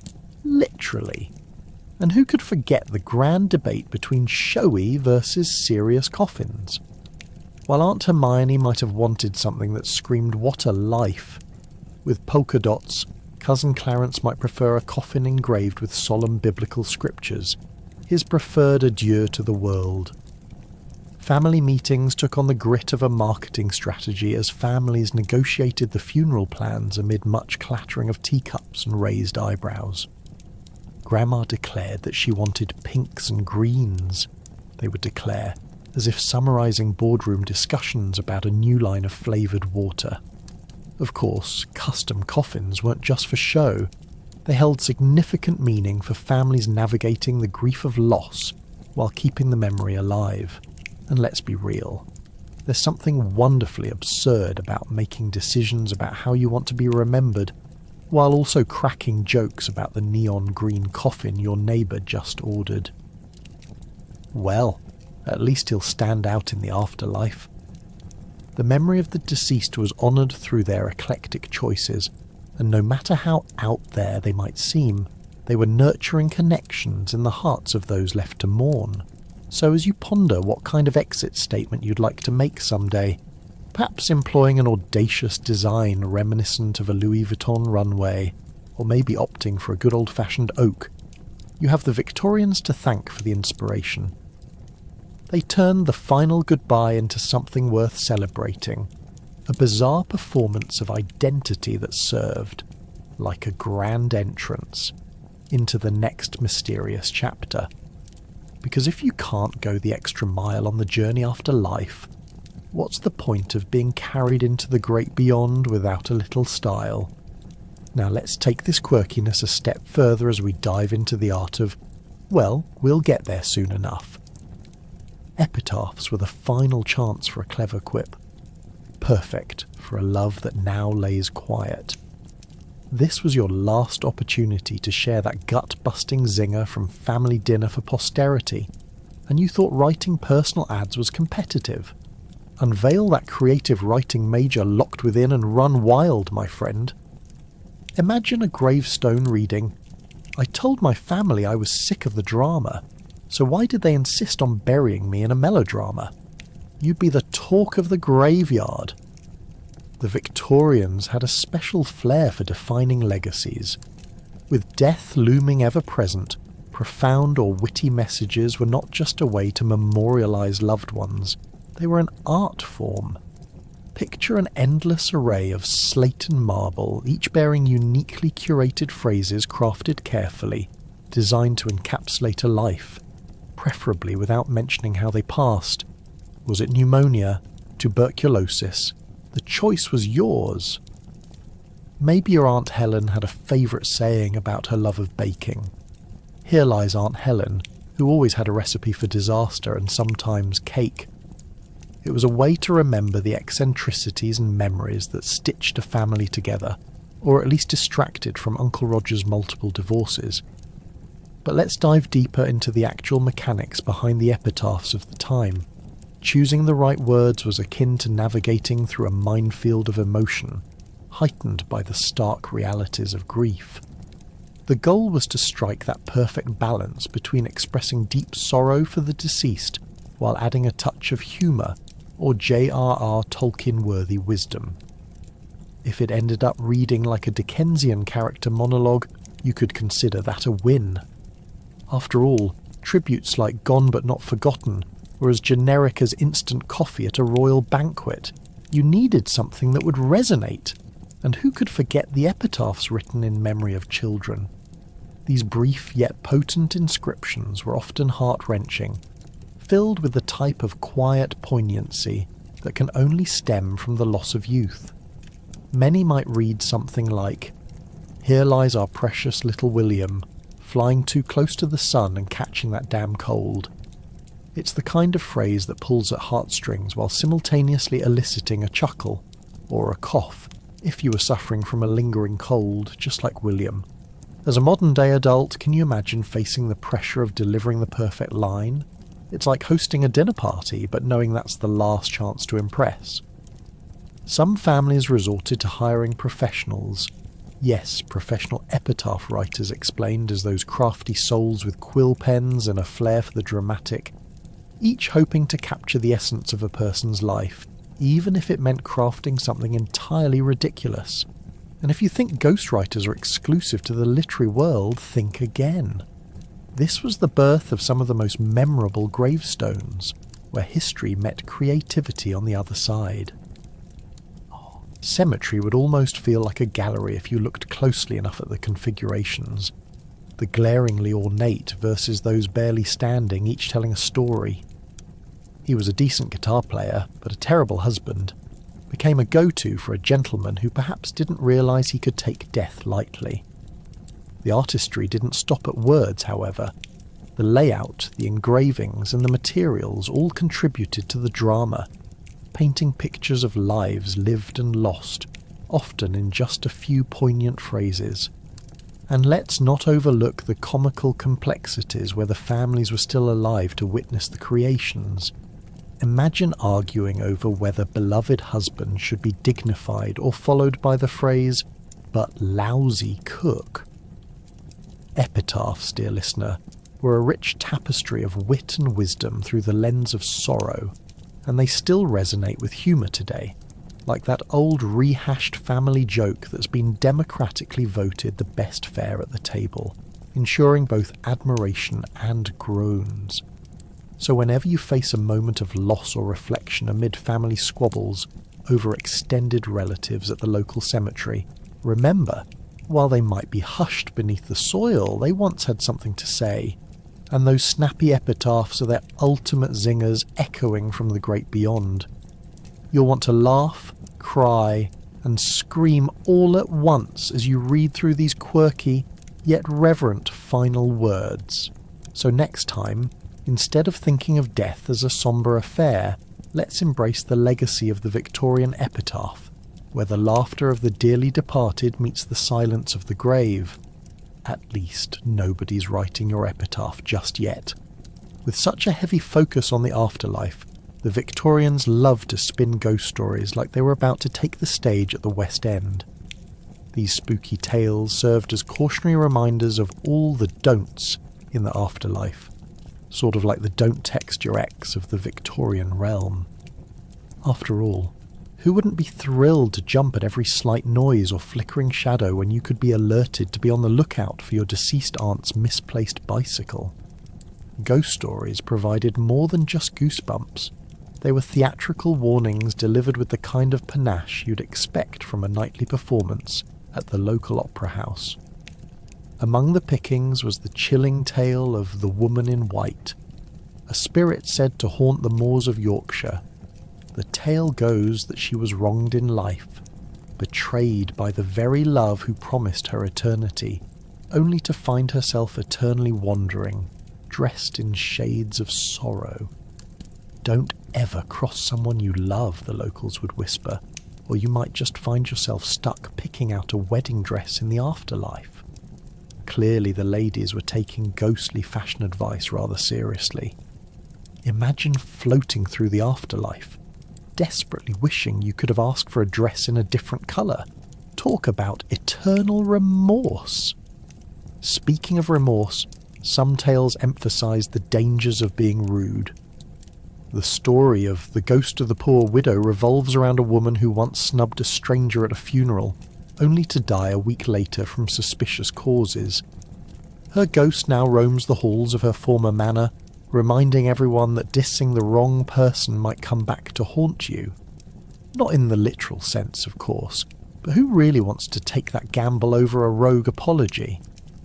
It's a delicate balance between manners and mortality, and it seems that Victorian etiquette could actually keep you alive. But it wasn't all doom and gloom. The Victorians had their lighter tales, like those involving affectionate spirits who helped the living in small yet absurd ways. There's the story of a poltergeist named Cyril, known for inexplicably moving furniture. He'd tote cushions, flip tables, and even open fireplaces, because who doesn't appreciate a little interior decorating? His presence was about as welcomed as your friend who only pretends to help with the dishes, but sneaks off every time someone brings out the scrubbing brush. Cyril's antics often encouraged the householders to remember the importance of light-heartedness in a world heavy with grief. Ghosts need to get their kicks too. These tales didn't just provide entertainment, they served a secondary purpose as social commentary. The much-feared figure of the Headless Horseman, a soulless creature warning people to avoid the mishaps of drink and debauchery, took on a whole new meaning. If one strayed too much into the world of revelry, it was said they might find themselves pursued by the Headless Horseman, an unfortunate figure who clearly couldn't handle his spirits, and neither should you. So down went the gin, and up went the caution. Feast your eyes on fun, but don't get lost in the dregs of revelry. There's a spectral horseman lurking. And while we're on the topic of spirits and ale, those cautionary tales about drinking were absolutely prolific. "Beware the drunken footsteps of the Moors," warned of the reeling apparitions of those who had imbibed just a little too heartily, now eternally roaming in search of sober decisions. This narrative took on an ironic twist, turning a drunken night into a ghostly marathon. Today's hangover pales in comparison, and you can safely bet on having far fewer awkward conversations about whether the ghost of your bad choices might appear during your night out.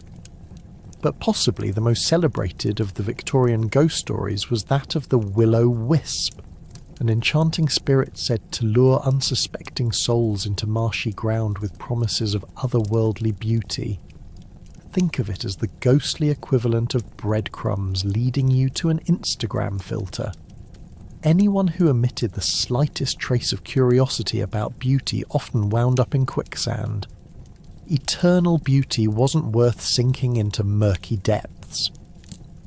Let beauty distract you, but never from your wise decisions. If you wondered about the value of B-rolls to capture those moments, the Victorians knew one thing: wisdom always wins. So, as the open field's backstories blend into real horror, the stories echo through time, reminding us that every shiver could be a lesson wrapped in a ghostly embrace. Just take your time around corners and appreciate what unexplored superstitions lay beyond, but don't expect to run into Aunt Gertrude with that casserole she thought you'd truly enjoy. You've got lilies for purity, roses for love, and what's that? A flower arrangement titled, "I'm just here for the snacks." Floral tributes ran rampant during funerals, emphasizing a whole new level of floral arrangement envy. Forget that Pinterest board. Nothing could match the tragic glory of a flower arrangement that screams pure heartache. In the Victorian era, flowers weren't just for decoration. They were visual metaphors, fragrant messengers of emotion, and possibly the most competitive aspect of funeral planning. Imagine one-upmanship leading to a posy-off, where relatives would battle it out over who could bring the most elaborate floral tribute while muttering, "Aren't we all grieving enough without a lilac-induced anxiety attack?" But this wasn't your mother's floral bouquet. No, each blossom carried layers of meaning. A single white lily symbolized the innocence of the deceased, while red roses represented enduring love. But you'd best avoid giving chrysanthemums unless you were prepared for some serious drama. In Victorian floral dialect, they basically screamed, "You're dead." It's like sending an RSVP that reads, "Hope you're not offended, but your time is up." Grief had never smelled so sweet and confusing. Now let's talk about flower language, the Victorian obsession with meanings behind every bloom. Picture a gathering of mourners, each whispering soft secrets about the floral arrangements while attempting not to roll their eyes at Aunt Gertrude's hideous neon faux flowers. Yes, faux flowers were another dimension of this floral drama.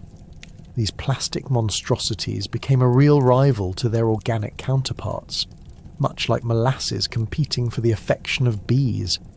The mere sight of them could escalate a funeral from sorrowful to outright scandalous, quicker than you could say, casket. Who knew dying could get so complicated? You might find yourself thinking as your brain spun with the implications of choosing the wrong bouquet. Beyond just appearing tasteful, funeral flowers strutted their stuff like they were the main act in a Broadway chorus line. Friends and family would flaunt elaborate arrangements, often totaling a small fortune. A modest bouquet? Oh, how quaint! But imagine being that one relative bringing in a small potted plant, the equivalent of showing up in gym shorts to a black tie gala. Funeral goers weren't just going to grieve, they were going to look fabulous doing so. And let's not overlook the rituals surrounding these arrangements. Flowers hadn't simply been plucked from the garden, they had been meticulously selected, arranged, and thrown into the air with the urgency of someone trying to dodge an oncoming bus. Some families insisted on their bouquets being made of specific flowers that adhered to a set of strict guidelines established by grieving etiquette. Woe to anyone who dared bypass the floral rulings. Those crimes could lead to implications that felt akin to treason in the Victorian world. As the funeral procession waddled like a giant bumblebee through the streets, those floral tributes trailed behind like a colourful stream, much less of that sad grey placeholder we also associate with death. Mourners dressed in black would have felt their spirits lifted as they walked, cradling their arrangements like fragile eggs, determined to maintain their poise. Heaven forbid their bouquet should wilt before the final destination, which probably meant no tea invitations for you next week. Oh no, my dear, you might just find yourself cut off from dainty tea hour of 1885. How about the enticing prospect of a floral competition within the cemetery itself? Imagine two distant cousins, both determined to showcase their finest arrangements at Uncle Arthur's final send-off. Alliances would be formed in whispers, and backhanded compliments masked the undeniable rivalry. I do declare, your roses may be lovely, but could they compete with my gardenias? The whole event could quickly unravel into a full-fledged contest rather than a solemn remembrance. Yet nestled beneath all this splendour was the distinct aroma of inequity. Flowers became a status symbol. The more extravagant the bouquet, the more grief you could flaunt, basically translating to, "I loved them harder than you did." Mourning mixed with envy became the theme of the afterlife, and it would seem that even in death, keeping up appearances ruled the day. At some point, floral tributes transcended their initial intent, be it heartbreak or sorrow, and blossomed into a competitive sport drenched in societal expectations. And when the family walked away from that flower-laden tombstone that day, they knew they'd made a statement. Their love and grief was as boundless as the floral arrangements sprawling before them. The age of floral extravagance had come, leaving behind an aromatic legacy that might just be the wildest way to remember someone, as long as you don't choose that awkward faux greenery. Just like high school, except with a sobering lack of lockers, funeral etiquette had a guideline book thick enough to crush a desktop. Proper greetings, seating arrangements, and how to hold back tears without looking like a total mess were all part of the unspoken rules. Forget never wear white after Labour Day. This was the real deal. In the Victorian era, showing even the faintest flicker of dishonour at a funeral could put your social status in serious jeopardy. So buckle up, because making a fool of yourself amidst grieving relatives isn't just embarrassing. In these scenarios, it could mean the end of your respectable standing in society. Let's start with the most crucial rule: the appropriate greetings. A simple hello was a no-no. After all, we're discussing the occasion where emotions are already as heavy as a stone casket. Instead, mourners were expected to address others with phrases like, "my heartfelt condolences," or, if you really wanted to show off your vocabulary, "my sincere sympathies." But be warned, if you accidentally greeted someone too cheerily, saying, "Isn't this funeral lovely?" while admiring the flowers, you'd likely receive a few side eyes sharper than the coffin nails. It's safe to say that the golden rule was to approach with the gravitas of a Shakespearean actor at a final curtain call. Seating arrangements? Oh, you best believe it was a complex puzzle. The closer your relationship to the deceased, the closer you sat to the front row. But do tread carefully. If your aunt's ex-husband got there first and decided that he didn't want to sit next to you, you might find the next closest seat next to a crying toddler wielding a drumstick, as in the chicken kind. Social battles could erupt spontaneously. Picture this. You hold the door for the widow, and in return she steps right in front of you to sit down. You're left standing in the entryway, feeling like a rejected party invite. Next, let's discuss attire. In Victorian funerals, lack of black in your wardrobe was akin to walking in without pants. A third cousin, once removed, could potentially cross you off their invitation list for the next family gathering if they saw you in anything remotely vibrant. Yes, that means no cheerful floral patterns or pastel shades, especially not a bright pink hat that could blind anyone who dared look your way. Wearing colours that might even slightly suggest happiness was an absolute faux pas, whereas the rich black of mourning was sought after like the latest fashion designer had crafted it. So blackout shades were in, my friend. We're talking everything from deep ebony gowns to top hats fashioned from the softest goat fur around. Now, we must address the soggy elephant in the room: how to control those tear ducts. The Victorian audience expected you to weep eloquently, not drown the place in your sorrow. Nothing says, "I'm a total mess," quite like a cascade of tears, inadvertently soaking the funeral flowers meant for your beloved Aunt Mildred. The best advice: keep your handkerchief fabric soft and handy just in case, and if your emotions got the best of you.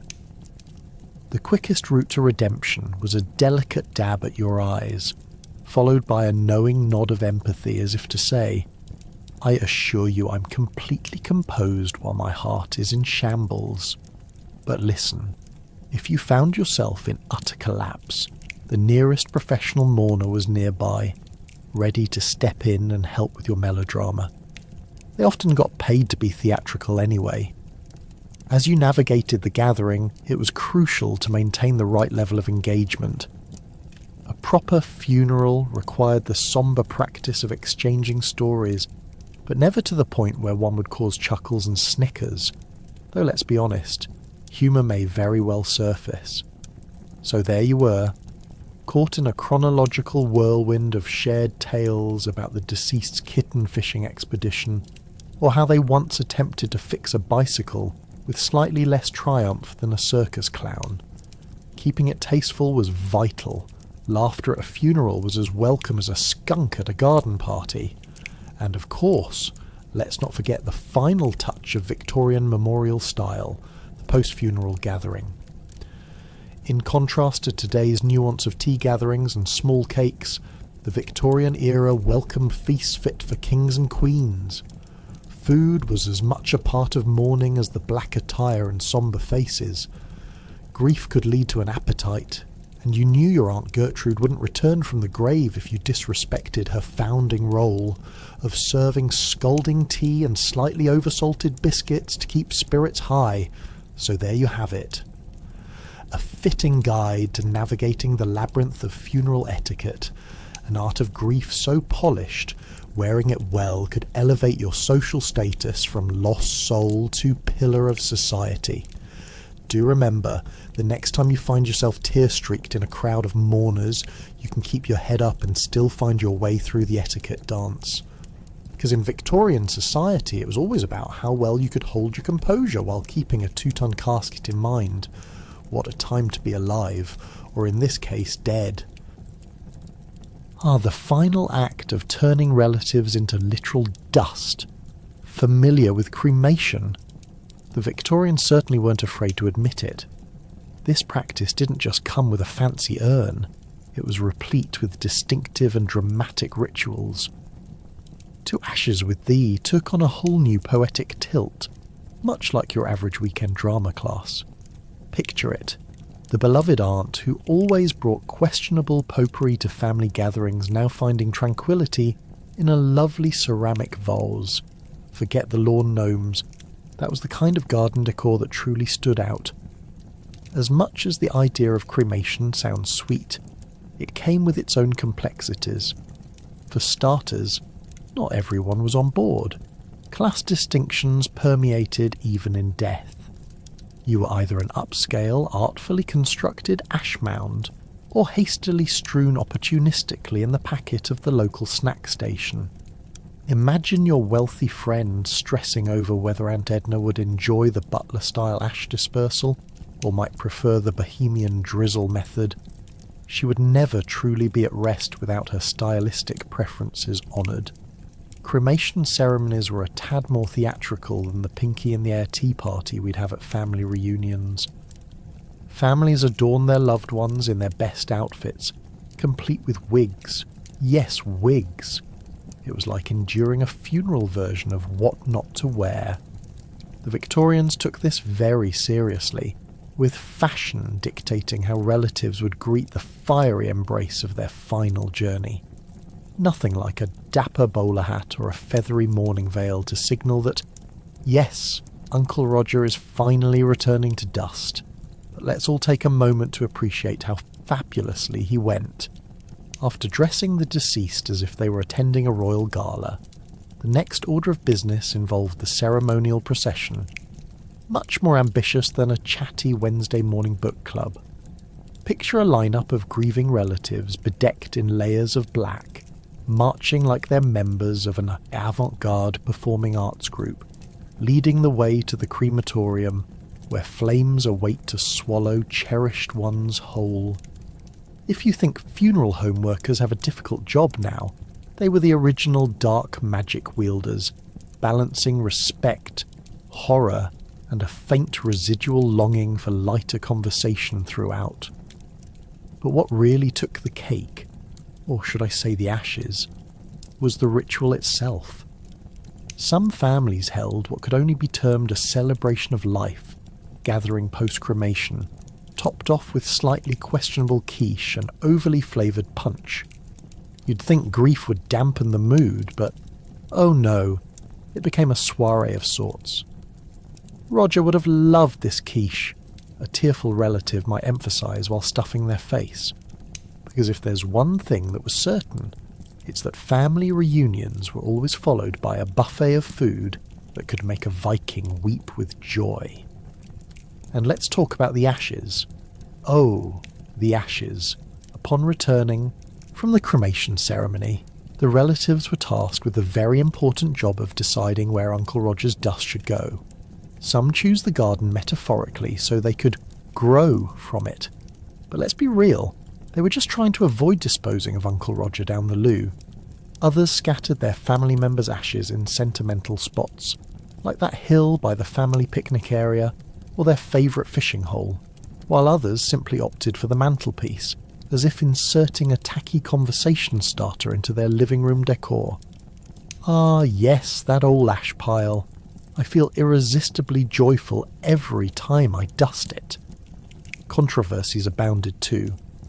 Imagine sending your loved one's ashes off on a distinct adventure. What a wild ride that could be. Dear old Aunt Edna may drift off into the smoke from the family barbecue, all while grumbling about your questionable meat technique. Bet she'd side-eye that hamburger like, "You've got no idea how to season, or did you even marinate?" Yet with all the humour and theatrics, there lies an undeniable truth. Cremation offered Victorians a way to reclaim a semblance of agency over the unavoidable death process. A final act of control in a world filled with uncertainty and rapid change. As their loved ones transformed into ashes, they returned, if not stronger, at least more intriguingly, into the atmosphere they once filled. Thus, amid the dramatic ceremonies, lavish clothing, gooey quiches, and chaotic ash-scattering rituals, one thing was clear. Cremation wasn't just a means to an end. It was a bizarre yet introspective celebration of the lives lived, the eccentricities embraced, and the oddities of death that inspire ironic chuckles more than fear. Because really, who does not need a good laugh while grappling with the weight of loss?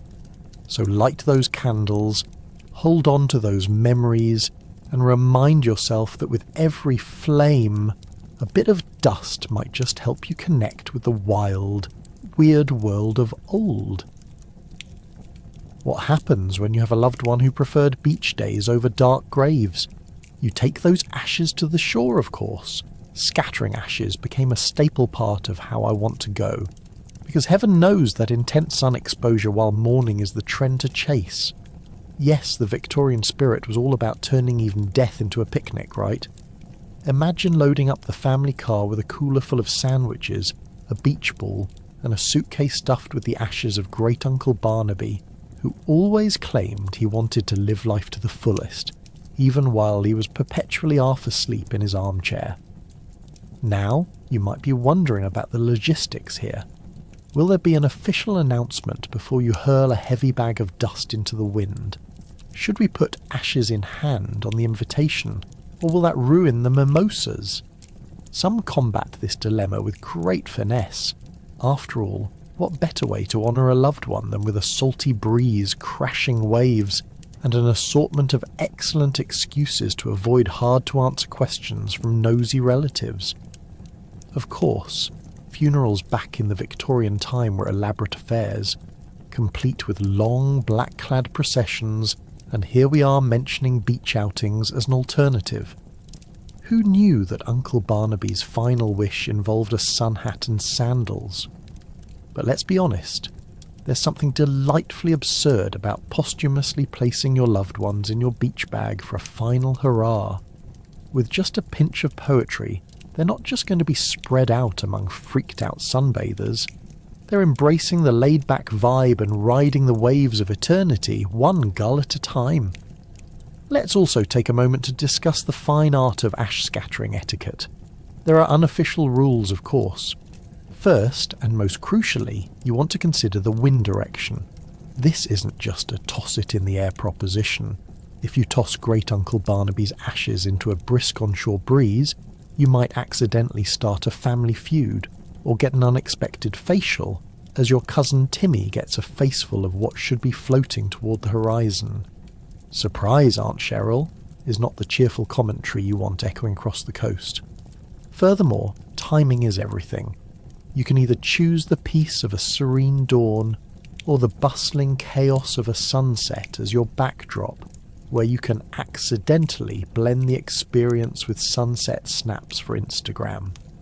Look everyone, here's me living my best life, intentionally brushing up against a slightly dusty beach show. It's the ultimate platform for irony, using someone's ashes to create a nostalgic post that would make them chuckle, or very much so, upset if they had any say in the matter. Then there's the setting. Uncle Barnaby once revered the old cliffside lighthouse, but how do you honour that while also maintaining a casual tone? Perhaps you precariously perch on the rocks, cue the dramatic hipster pose, as you prepare to release his ashes, all while trying hard to look like you belong in a painting, rather than teetering on the edge of the abyss. It really encapsulates the whole doom and gloom aspect of funerals, and combines it with, okay, I'm just going to do a quick hand motion and hope for the best. But before you think ash scattering is all fun and games, there's the matter of actual sentiment. Victorians could put a fierce spin on mourning, and the act of scattering ashes demands the same level of resolution with a hint of whimsy. What does it mean for a family member to go out with style, albeit in a cloud of formerly now deceased particles? It says, I love you, even if it's accompanied by the reminder that life can be a bit of a mess, quite literally, and at times absurdly complicated. There's nothing quite like the unexpected joy of feeling the sun on your face while holding the ashes of someone you loved. So here's to Uncle Barnaby. May he ride the waves of time with all the flair he always wished he could. In Victorian England, however, their ashes would have ended up in ever so solemn urns resting next to family portraits, perhaps a far less riveting end than a beachside send-off. Thank goodness our modern interpretations let us hang 10 with the dearly departed. So as we laugh amidst the waves, let's not forget that life can be both humorous and tragically significant, a swirling mix of memories and particles blown gently into the sea, because nothing says farewell quite like your loved one floating away, hopefully in the right direction this time. If you think the afterlife is all clouds and harps, let me introduce you to the Victorian spin. Complicated layers of morality and spirituality heated to a boiling point. The Victorian take on the afterlife wouldn't just serve up peace, it would require you to redeem all your previous life decisions before moving on. It's the original cosmic life after death game show. You see, in the minds of many Victorians, the afterlife was more like a strict boarding school than a paradise. There were rules, and oh boy, you better adhere to them. Picture a celestial classroom where every mistake from your earthly existence earned you a demerit. Not that you could appeal or argue your case. No, you just had to sweat it out in eternal detention with the spectre of your poor choices whispering, "I told you so," in your ear. You can imagine how this all played out at tea parties. Guests would dodge discussions about the latest scandal or fashion faux pas in favour of deep dives into spiritual matters.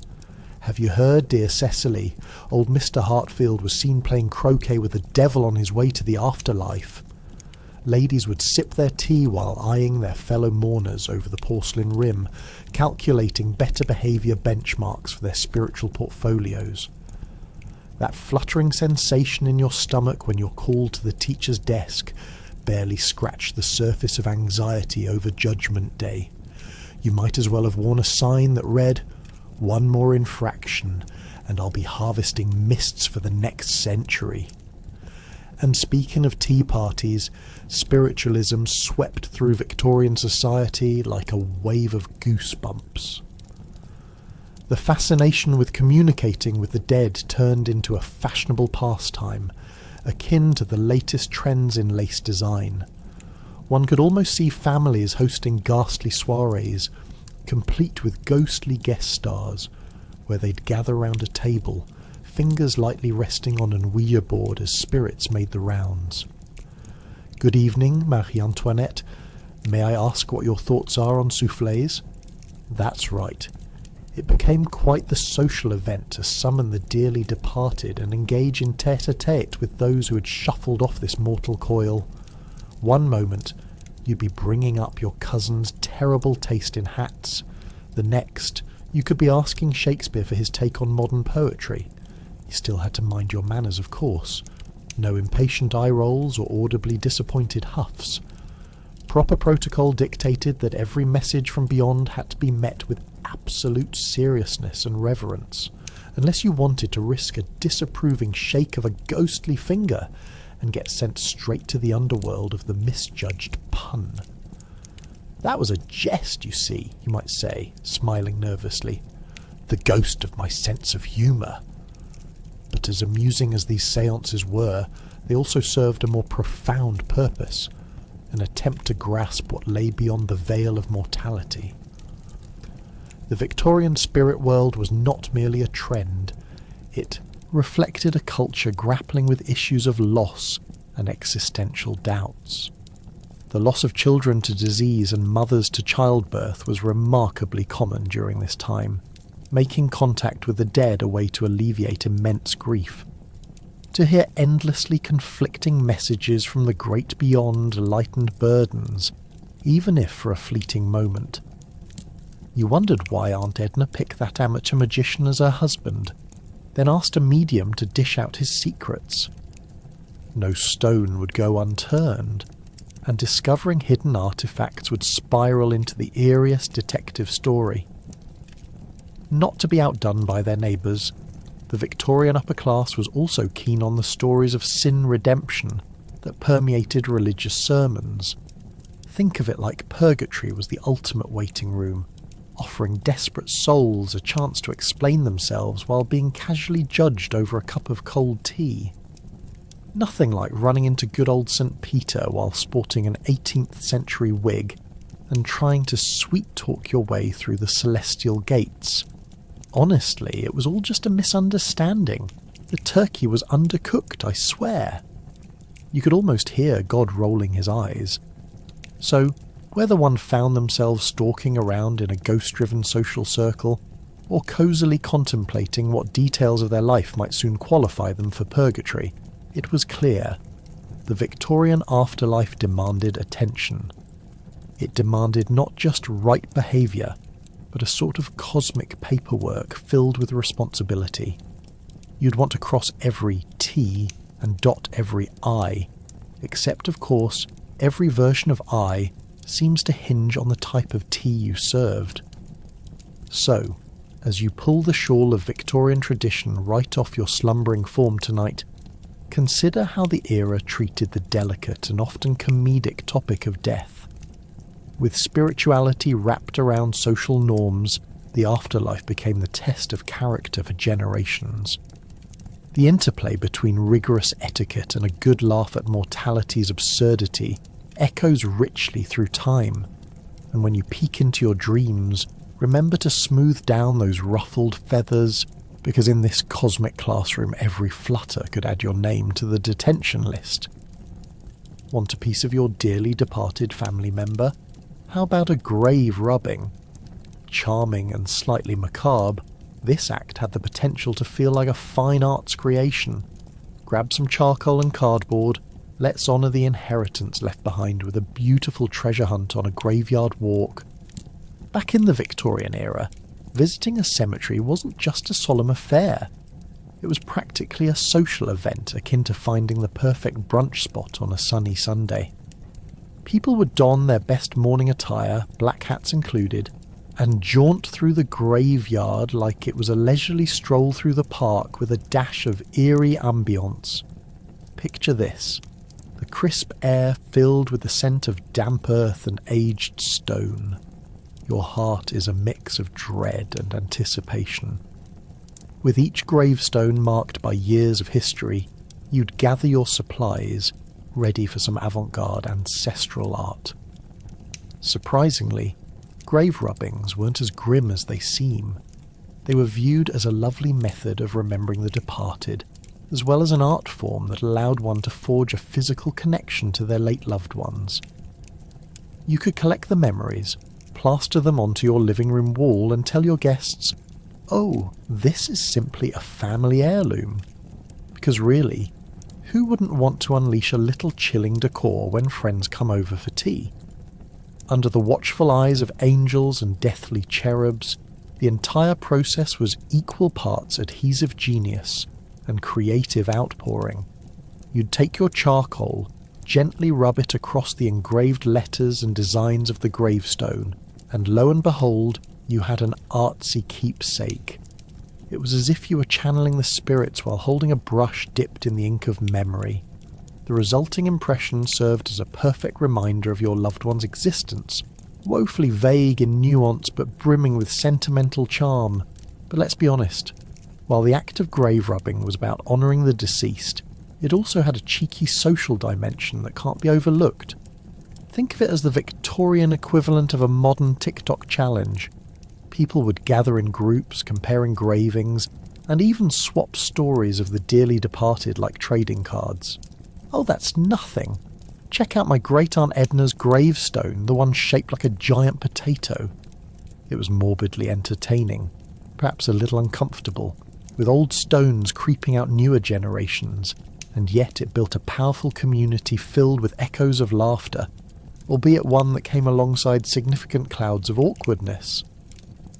Imagine pulling your latest creation from under your arm and presenting it to your friends, all while half expecting them to respond with an appropriate "ooh" and "ah", or maybe a half-hearted "that's nice" that makes you question their artistic integrity and willingness to appreciate the creative depths of your macabre endeavour.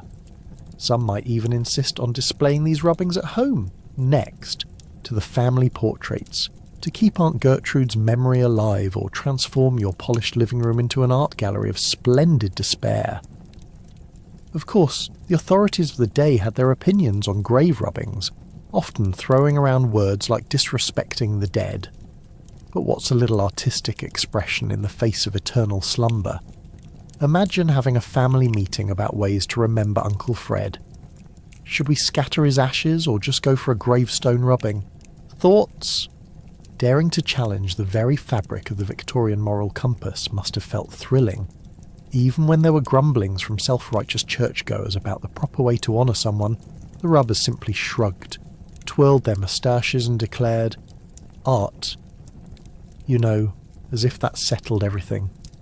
In the end, grave rubbings not only turned gravestones into art, but shaped an entire approach to how we remember our dearly departed.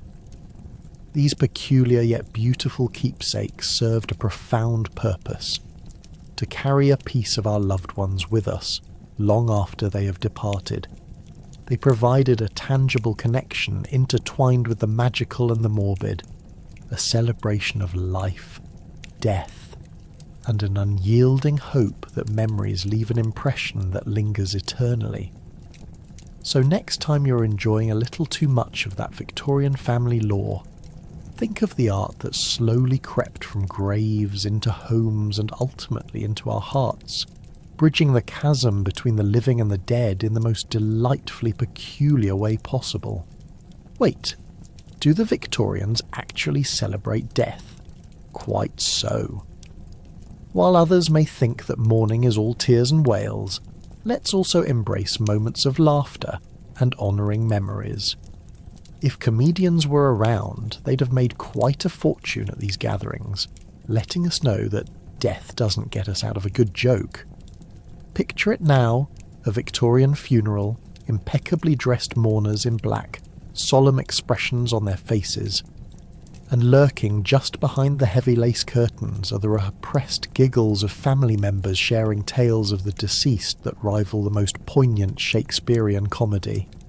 After all, what better way to deal with the fact that Uncle Mortimer is no longer among the living than to recall that time he mistook a lady's bonnet for an oddly shaped hat rack at the church picnic? It's like an ancient tradition, almost as if the Victorians were a living reminder to savour dark humour in the face of despair. These gatherings transcended mere sorrow, evolving into unique events where the bereaved could showcase their creativity through memory games, witty toasts, and even song and dance. Yes, you heard that right. Nothing says farewell quite like a lively jig performed in memory of the dearly departed, with everyone else clapping along, possibly teetering on the edge of laughter as Aunt Betty stumbles into the punch bowl. But don't get me wrong, it was not just entertainment for the morbidly curious. These gatherings served a purpose. In a realm where death was an everyday guest at the dinner table, families believed in celebrating the inevitable, mingling with thoughts of mortality like an awkward third wheel at an anniversary dinner. It's almost as if the thought process went something like this. Well, we're all going to die anyway, so let's make the best of our time as the living while we can. I vote we toast to Grandma's wonderfully quirky collection of cat figurines. This desire to honour the deceased with light-heartedness perfectly encapsulated the Victorian refusal to let grim realities overshadow life's joys. The act of sharing amusing anecdotes was also a cultural balm for the community, bonding folks through shared experiences of love, loss, and the sheer absurdity of human existence. Think about it. In a time when diseases would claim lives faster than you could say miasma, having a few laughs or fond memories potentially made the sorrow a little less daunting. The Victorian celebration of death wasn't just a coping mechanism, it was a genuine acknowledgement of the life lived and the impact left behind, an existential high five that said, "Hey, you did your time. Well done, sir or madam." Let's flash forward to those gathering days filled with oddities that went from sombre to silly. The soirees that included death cakes. Yes, actual cakes designed with embellishments that might resemble death's door. Adorned with skull motifs and grave-like qualities, these confections were a sweet reminder that life is short and, bear with me, should ultimately be delicious. "Dig in," the host would say, probably with a cheeky wink. Who wouldn't like to attend a gathering where your dessert is a skull, perfectly iced, set right in front of the guest of honour? Because what better way to move past the grieving process than to dig into a slice of cake, ideally provided by a baker with a flair for the dramatic? And there were even celebration of life type speeches. Think of them as Victorian TED Talks on mortality. The living would climb atop makeshift stages to regale the crowd not with requiems, but rather with heartfelt stories of belly-aching mischief and grand escapades shared with the departed.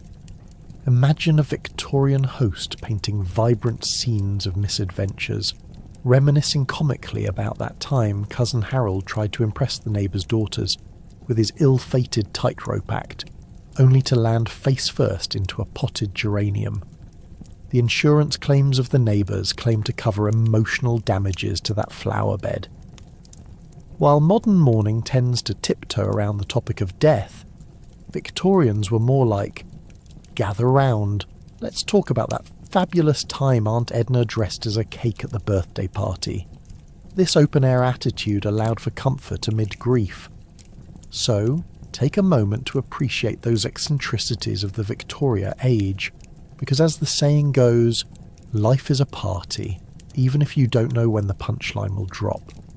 In essence, Victorian celebrations of death were not only an acceptance of mortality, but a brilliant reminder that life and death are best navigated in community with a sense of humour and a heart full of stories. It's all about making sure your legacy isn't just a sombre memory, but rather a collection of gut-busting tales, dancing figures, and undeniably scrumptious cakes that remind us no matter the darkness, there's always light waiting to shimmer through. And with that gleam in our eyes, we may carry on, the perfect blend of laughter and sentiment echoing through the ages. Finally, we explore the remnants of this bizarre world. The origins of our modern-day funeral customs echo back to the dramatic predispositions of the Victorian era, looping in our collective fantasies about grief, mortality, and how to play the sober game of hope amid all the chaos. Shall we raise a social toast then? Let death be a party we remember, for better or worse. As you sit there, cosily wrapped in your modern blankets, with all the luxuries of indoor plumbing, consider this a retrospective where today's funerals might just serve as a less elaborate rehearsal of their Victorian counterparts. Rewind to the Victorian age, where death was more than a medical condition. It was an event worthy of reverence, with enough theatricality to fill a royal stage. Funerals back then involved the sort of preparation that would put even the most dramatic wedding planner to shame. Sure, tell your heart to do its thing at a wedding, but at a Victorian funeral the heart was on full display, weeping openly, mourning fiercely, as if the regret over the lost opportunity to learn Aunt Edna's secret pumpkin pie recipe was somehow palpable. Speaking of displays, let's not forget the symbolism crammed into every inch of those funerals. Flowers?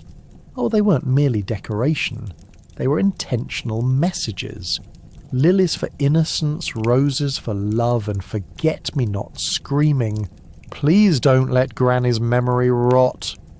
Victorians could have trained as codebreakers simply by their understanding of plant language.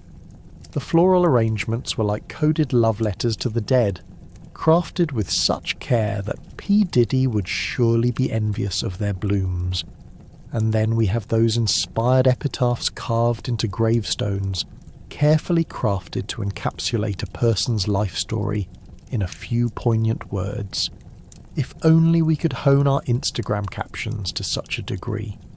Words like loving mother or beloved son didn't just serve a purpose. They were summaries of life assignments any high school guidance counsellor would praise.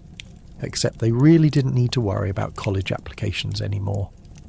Let's face it, if someone pitched an epitaph competition today involving your last word game, it would certainly need to be more innovative than rest in peace. The Victorians knew how to get creative, folks. Let's break down the concept of death portraits. Yes, distinct from your average selfie, Victorian families thought nothing of creating a portrait of their deceased loved one, so a family could gather round and commemorate memories of those who had passed, even if it involved substantial procrastination on grieving. "Honey, can you pick up the kids from school? I've got schedule conflicts at the art studio to finish Aunt Betsy's death portrait." No unwritten rules here. Late Uncle George could go live forever in a family gallery. Who knew death could be such a family bonding experience? But wait, the legacy stretches beyond the inventive souls who turned grief into art. Today's funerals, with their sombre music and patient funeral directors, harken back to those theatrical Victorian displays brimming with life. It's as if your funeral home is a stage, with the eulogist wielding words like a Shakespearean actor, and everyone else desperately trying to hold it together. To die or not to die might as well have been the motto for that performance. Either way, they were all just waiting for the curtain to drop, ready to see who outsobbed the other relatives. Moreover, take a moment to reflect on our little ghostly fables rooted in that time, an era obsessed with tales of the supernatural. The Victorians looked at death and interpreted it not as a closing chapter, but as another thrilling plot twist. Think of it as the ultimate cliffhanger. Their devotion to spiritualism and the afterlife didn't just keep the candlelit seances buzzing. It influenced contemporary storytelling. After all, every ghost story we tell today still carries a trace of that Victorian fascination with the unknown, as if somehow, by pulling back the curtain on death, we could absolve our fears and replace them with a cheeky haunter who might reveal the truth behind existence. So, as we navigate through this legacy, must we admit that the Victorian practices weren't simply morbid, they were rich with culture, creativity and communal experience. When you think about it, modern funerals, just like their Victorian predecessors, creep into that haunting space of rekindling memories, offering an intergenerational connection joined by the threads of love, loss, and various floral arrangements. Now that you've been offered this perspective, let's embrace the semi-light-hearted chaos surrounding end-of-life rituals. Raise your glass and toast once more to those elaborate Victorian funerals, their quirky customs, and of course, their peculiar legacy that somehow spills into our contemporary practices. Here's to cherishing the memories while laughing along the way, for even in death there's plenty of life to celebrate and remember.